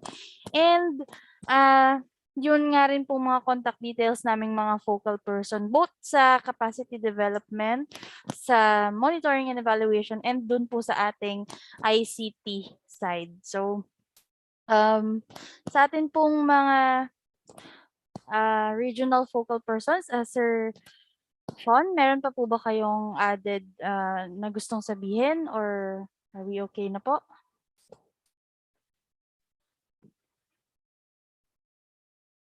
Ayan, okay na po. So, for the monitoring and evaluation side, wala naman na pong masyadong concern. Except yun nga po, pa-update na lang din po doon sa ating mga kulang pa po na mga compliances pagdating po dito sa TelPOMS.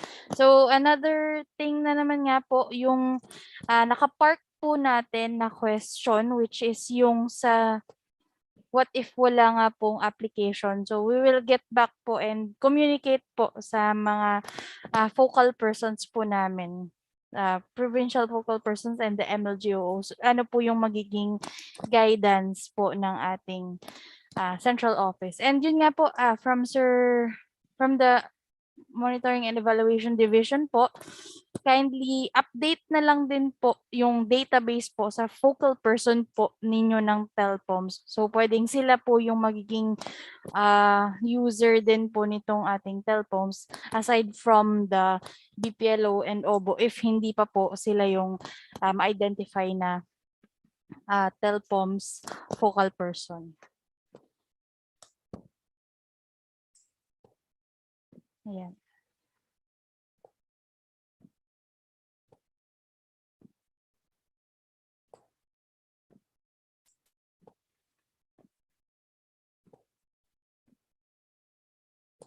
Yan. So we are waiting a few moments na lang po. Mag-o-onboard din po ang ating samahan po. Ayan, si Miss Chelsea po. Siya po ang, ayan. Hello, Miss Chelsea. Ayan. Ayan po, patunay po na kailangan natin ng mabilis na internet connection. Yan din na sinabi ko, Chels, nung medyo nagbabagal din ang internet dito. Kailangan na talaga ng mabilis na internet connection.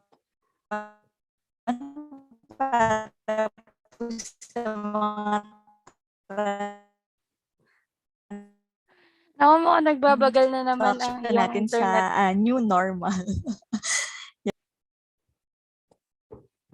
Hello, Miss Chelsea. Ayan, may katanungan po dito. If in case po na meron po kayong questions and query, yes po, ibibigay po namin yung aming mga contact numbers po ng mga focal persons. And at the same time, syempre po pwede naman po kayong magtanong sa ating mga MLGOs, sa ating mga provincial focal persons, pati po sa amin sa regional level ay open po ang aming lines of communication para po sa inyo. Ayan, so with that po, dadako na po tayo sa ating huling part po ng ating activity, which is of course the closing program po natin. So any other na unresolved po nating queries dito ay we can communicate naman po later on. So yan. With that po, we would like to ask you po, kung kanina po send po kami for the required login. Kasama din po ngayon yung required logout para meron din pong evaluation because we would like to hear your feedback din po dito po sa ating activity. So, ayan nga po, naka-flash din po sa screen yung ating, both yung link po ng attendance. So, pwede pong log in dyan. Pwede rin pong log out. Depende po sa pipiliin nyo. And meron din po tayong link for the training toolkit na kanina pa nga po natin pinapadala din po sa ating chat box. But we'll also send this po sa inyo. Yan. So bit.ly /telpoms-ref. So, yun po yung mga reference materials natin. So, now po, we proceed dun po sa ating awarding ng certificates. Siyempre po, we would like to recognize po yung ating mga resource speaker. But before that po, this is the certificate of participation na atin pong ibibigay sa ating participants upon their completion nga po nung ating required login and log out. So, let me read the certificate. The Department of the Interior and Local Government, MIMAROPA region, awards this certificate of participation is awarded to the you po na participant for actively participating during the conduct of the orientation on the telco permit online monitoring system ng ating TelPOMS held on November 3, 2021, given on the third day of November 2021, signed by our Regional Director, Wilhelm M. Suico, CESO 4. And with that po, we'd like to recognize nga ang ating mga resource speakers po for this afternoon. So, naging malaman po ang ating discussion for this afternoon. First off, we would like to express our gratitude po. So, let me read the certificate. The certificate of appreciation is awarded to Lucita LV de la Peña, LGU05 of the DILG Bureau of Local Government Development, for sharing her valuable time, knowledge, and expertise as resource speaker during the conduct of the orientation on the Telco Permit Online Monitoring System, TelPOMS, held on November 3, 2021, given on the third day of November 2021, signed by our Regional Director, Wilhelm M. Suico, CESO 4. So, Ma'am Louie.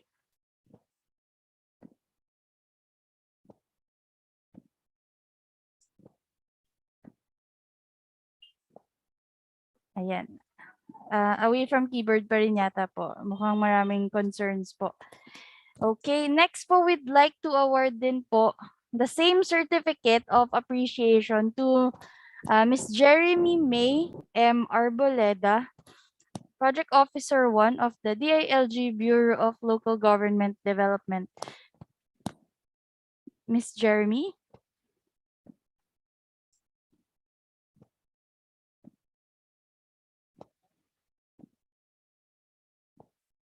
Ayan. So, the same certificate is awarded to Mr. June Marvin G. Salvacion, Local Government Operations Officer 2 of the DILG MIMAROPA from the Local Government Monitoring and Evaluation Division. Sir Sean, we'd like to get your picture po with your certificate.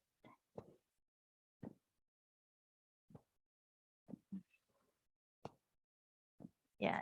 So, okay. Thank you po. Parang natakpan, Sir Sean. Okay. Okay na po, Ma'am Ray. Nakunan na po. Okay, thank you. So, the same certificate is awarded to Sir Jerome B. Batomalake, the Regional IT Officer of the DILG MIMAROPA. Sir Jerome.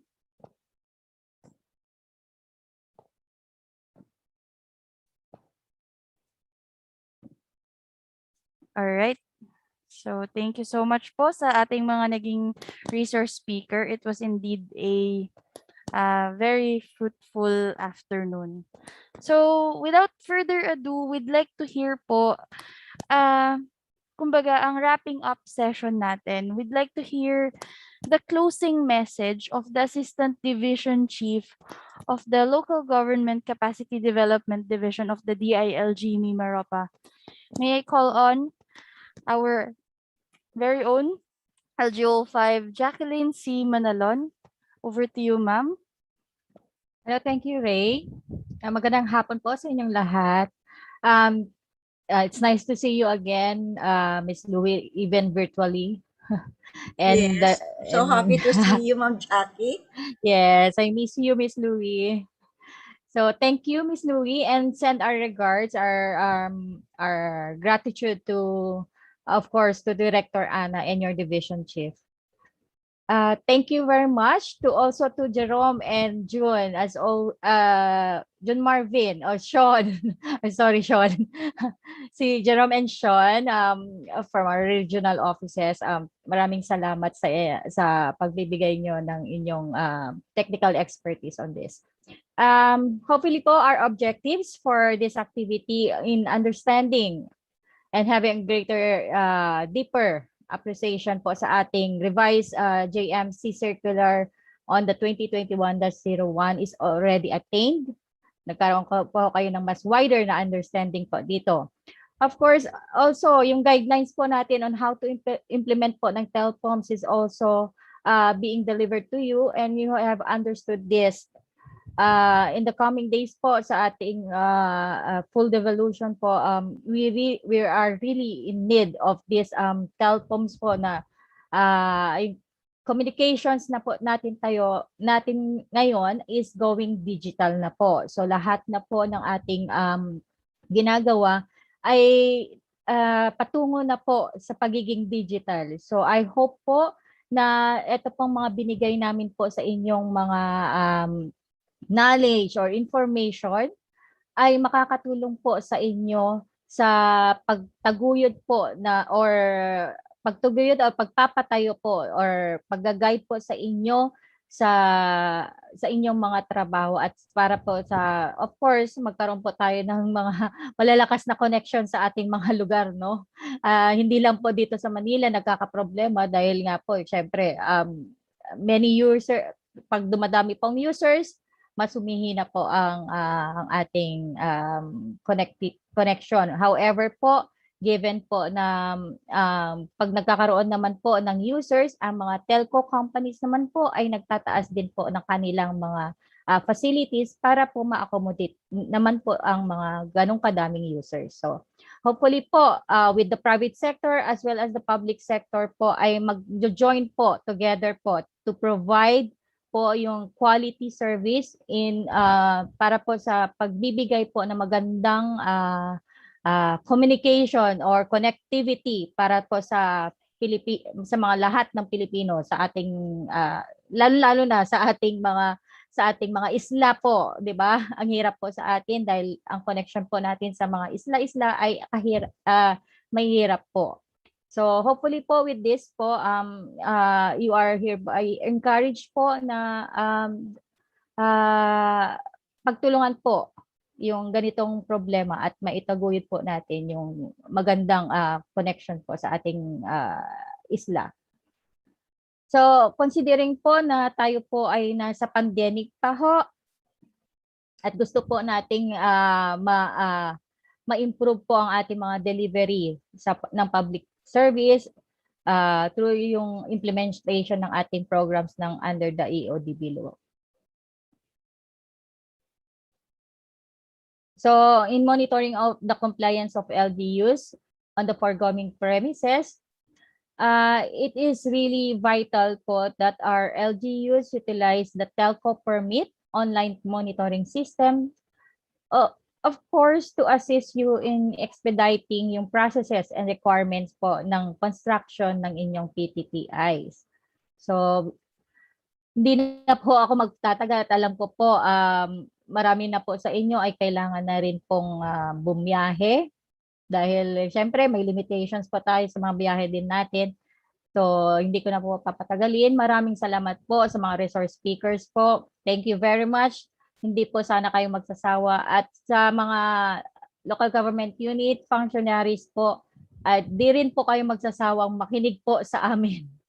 At patuloy po kami nandito lamang po na magbibigay ng karapat-dapat na technical assistance na naayon po sa inyong mga pangangailangan. So kung may mga katanungan pa ho, pwede lang po kayo magsangguni sa amin.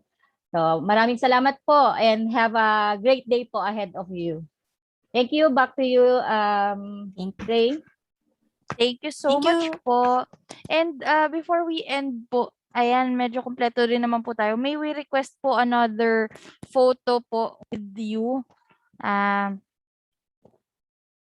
Mas marami po tayo ngayon kaysa kanina po, no? If hindi pa po kayo lumalabas, may we request a photo po. Ayan. Kindly turn on your cameras na lang din po.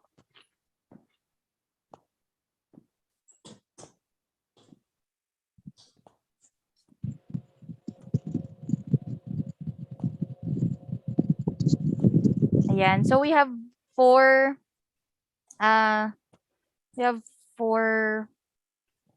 frames po sa amin. So kindly hold your smile na lang po. So first frame.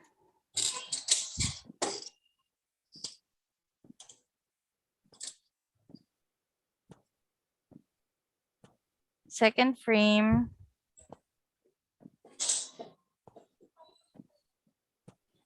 Third frame and fourth frame. So thank you so much po. And Miss Charles?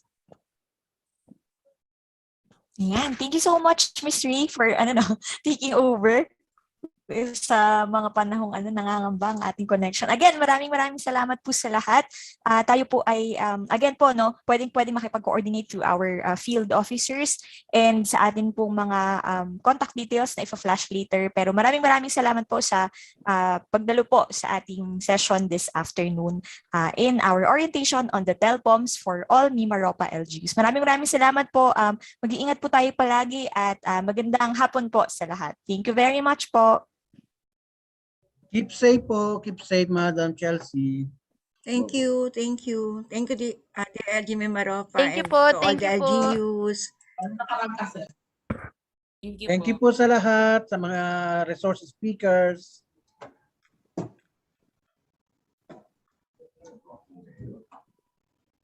Thank